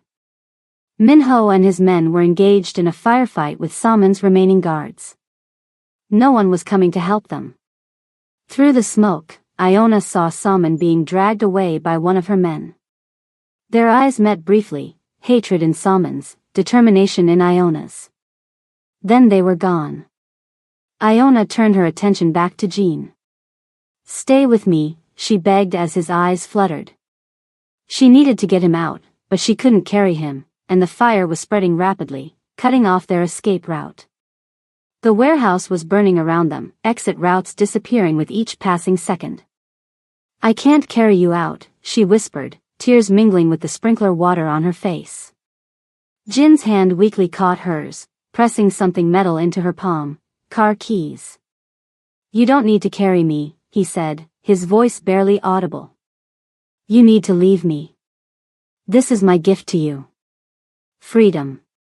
His eyes closed as sirens wailed in the distance. "You don't need to carry me. You need to leave me. This is my gift to you. Freedom." Jin's eyes closed as sirens wailed in the distance. The warehouse burned around them, smoke thickening, the heat intensifying with each passing second. Iona stared at the car keys in her palm. Freedom. The very thing she'd wanted since that first day in the mansion. The chance to escape, to start over, to leave this dangerous world behind. But freedom meant nothing if Jean wasn't alive to see it. "No," she said, though Jean couldn't hear her. "That's not how this ends." She shoved the keys into her dress pocket and looked around desperately. The sprinklers had done little against the growing inferno. Smoke stung her eyes and burned her lungs. They had minutes, maybe seconds before their position would be overrun by flames. 20 feet away, a forklift sat abandoned near some shipping crates. Iona had never driven one before, but desperate times called for desperate measures. "I'm coming back," she promised Jin's unconscious form before sprinting to the machine. The keys were still in the ignition. She climbed into the seat, studying the controls frantically. Lever for lift, pedals for movement. It couldn't be that different from a car, right? The forklift roared to life, lurching forward as she pressed too hard on the accelerator. She corrected quickly, guiding the machine back to Jean. Using the hydraulic lift, she raised the forks to form a makeshift stretcher platform. Then, with strength born from pure adrenaline, she dragged Jin's limp body onto the forks, positioning him as securely as possible. "Hold on," she whispered, though he couldn't hear her. "Just hold on." She drove slowly, navigating through the burning debris toward the breach Minho's team had created. The warehouse was becoming an inferno behind them, support beams crashing down as the fire consumed everything. Outside, chaos reigned. Police sirens wailed, firefighters were arriving, and somewhere in the distance, Iona could hear gunfire, the battle between Jin's men and Salmon's still raging. Minho appeared through the smoke, his face black with soot, eyes widening at the sight of Iona driving the forklift with Jin's bleeding body balanced precariously on the forks. "He's been shot," she shouted over the roar of the fire. "Twice. He needs a hospital." Minho barked orders in Korean, and Jin's men converged, carefully lifting their boss from the forklift onto a waiting SUV. "The police are coming," Minho told Iona as he helped her down from the forklift. "We can't be found here." "I'm going with him," Iona said, climbing into the SUV beside Jin's motionless form. Minho nodded once, respect evident in his eyes.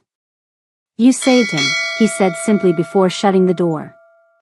The vehicle sped away just as the warehouse roof collapsed in a shower of sparks and flame. Iona cradled Jin's head in her lap, applying pressure to his wounds with strips torn from her once beautiful dress.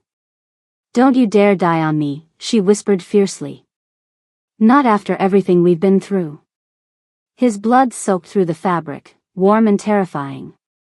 His skin was too pale, his breathing too shallow. But his heart still beat beneath her fingers, stubborn, resilient, fighting. Just like him. The private clinic was discreet, expensive, and didn't ask questions when a bleeding man was rushed through their service entrance at 3 a.m.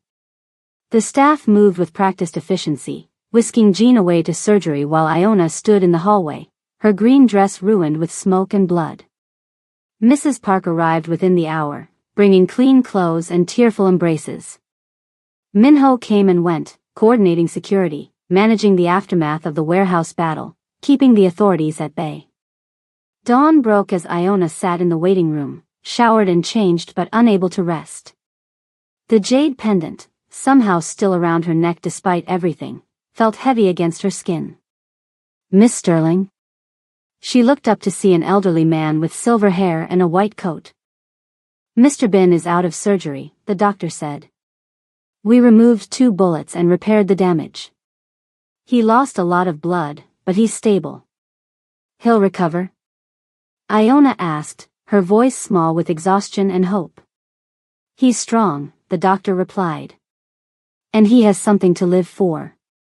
His knowing gaze lingered on the jade pendant before he added, "You can see him now." Jin's room was private and secure, with 2 of his men standing guard outside. Inside, machines beeped steadily, monitoring his vital signs. He looked smaller somehow, vulnerable in the hospital bed with tubes and wires connecting him to various machines. Iona sat beside him, taking his hand gently in hers. His skin was warm, a good sign. "I didn't leave you," she said quietly. "I couldn't." A slight pressure against her fingers, Jean squeezing her hand weakly. His eyes fluttered open, unfocused at first, then finding her face. "Iona," he whispered, his voice rough. "You're safe." She laughed softly through sudden tears. "I'm safe? You're the one who got shot. Twice." A ghost of a smile touched his lips. "Details." The door opened, and Jin's grandfather entered, leaning heavily on his cane. His face was drawn with worry, but his eyes were sharp as ever. "Stubborn boy," the old man said gruffly, moving to stand at Jin's other side. "Always doing things the hard way." Jean tried to sit up, wincing with pain.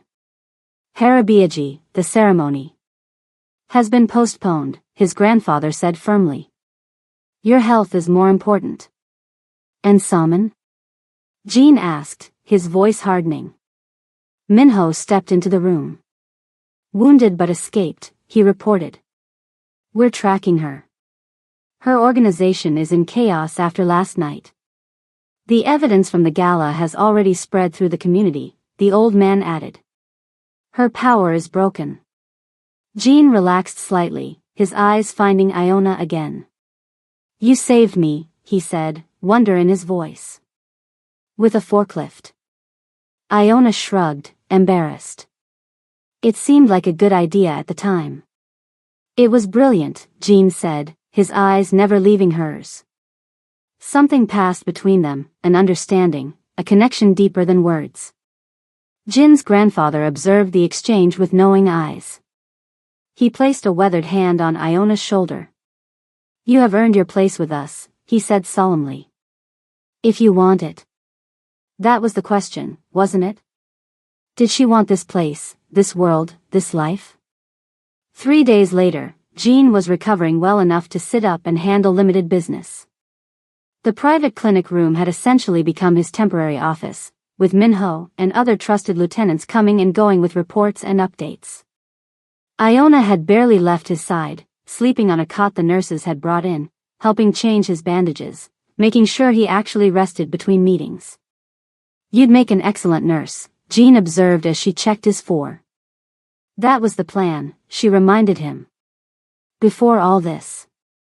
Jean caught her hand, his touch gentle but insistent. "It could still be the plan," he said. "If that's what you want." She sat on the edge of his bed. "What do you mean?" "I mean you have a choice to make," Jean said, more serious than she'd ever seen him. "The danger has passed. Salman's power is broken. You could go back to your life, finish your degree, become a nurse. I would ensure your financial security, your mother's care. You would be free. And the alternative? Iona asked, her heart beating faster. Jin's fingers intertwined with hers. Stay with me, he said simply. Not as someone under my protection, but as my partner.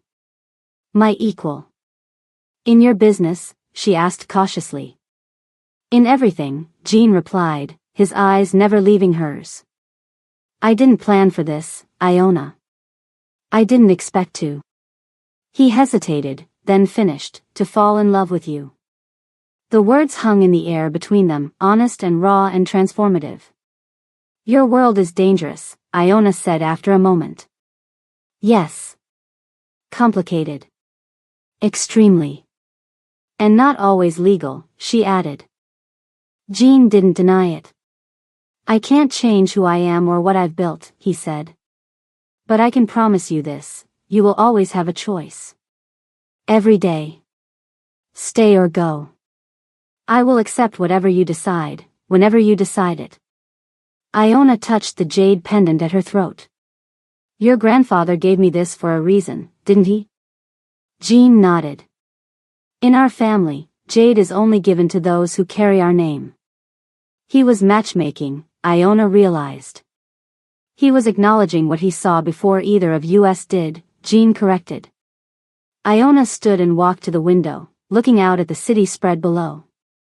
Her life had been upended in ways she could never have imagined that day she hid in Jin's car. She'd gone from victim to survivor to, what? Queen of an underground empire? Partner to one of the most powerful men in Los Angeles? No, something simpler and more profound, a woman who had found her strength, her voice, and unexpectedly, her heart. She turned back to Jin. I want both, she said. Jin's eyebrows rose slightly. Both? I want to finish my nursing degree, she explained. To honor my mother, to help people. But I also want. She moved back to the bed, taking his hand again, you. Us. This complicated, dangerous, extraordinary life. Jin's face transformed with a genuine smile, rare and brilliant. Then you shall have both, he promised. And anything else you desire. 1 year later. Iona adjusted her graduation cap, checking her reflection in the mirror. The nursing pin on her lapel caught the light, gleaming proudly. You look beautiful, Jin said from the doorway of their bedroom. She turned, smiling at the sight of him in his impeccable suit. A year had changed him, there was more silver at his temples, and sometimes his shoulder ached when it rained, a permanent reminder of the warehouse battle. But his eyes were warmer now, his rare smiles less rare. Ready for your big day? He asked, crossing the room to stand behind her. Almost, she said, reaching for the jade pendant that never left her throat. It had been joined by another piece of jewelry, a platinum wedding band, simple and elegant, placed on her finger 6 months ago in a small ceremony at his grandfather's house.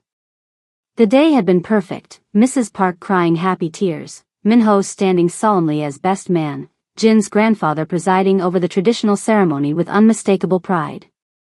Your mother would be proud, Jin said softly, understanding her thoughts as he often did now. Iona nodded, blinking back tears. Her mother had passed away peacefully 3 months ago, her final years made comfortable by the best care money could buy.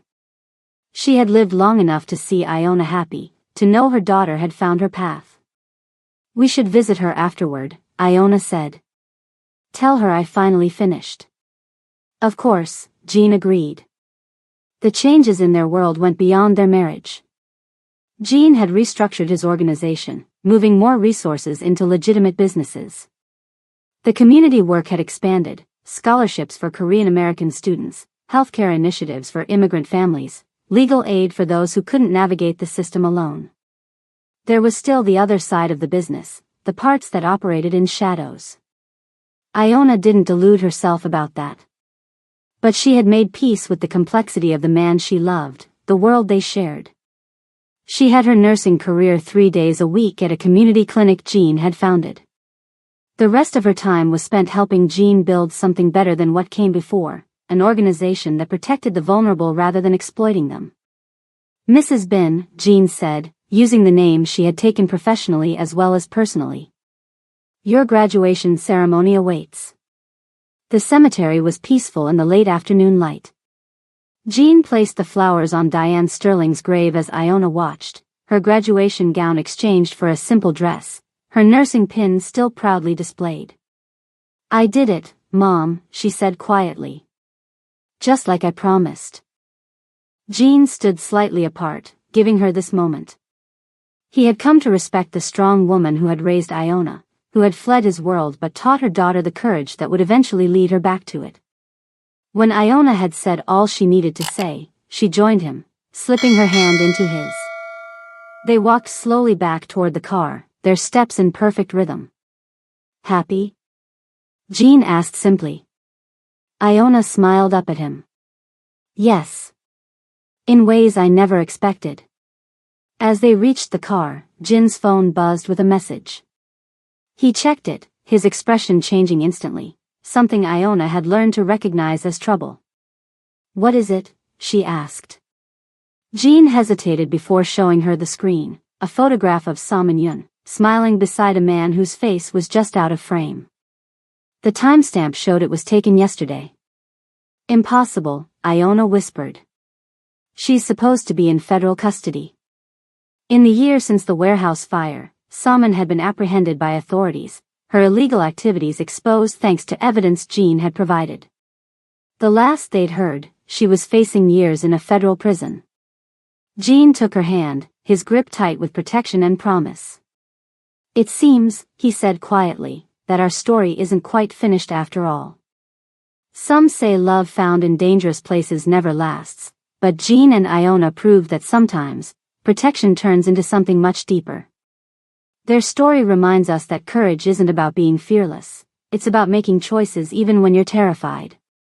If this story touched you in any way, please smash that subscribe button right now and let me know in the comments where you're watching from. Your support helps me bring more stories like this one to life. And if you're wondering what happened to Madame Yun's secret allies, well, that's a story for another time.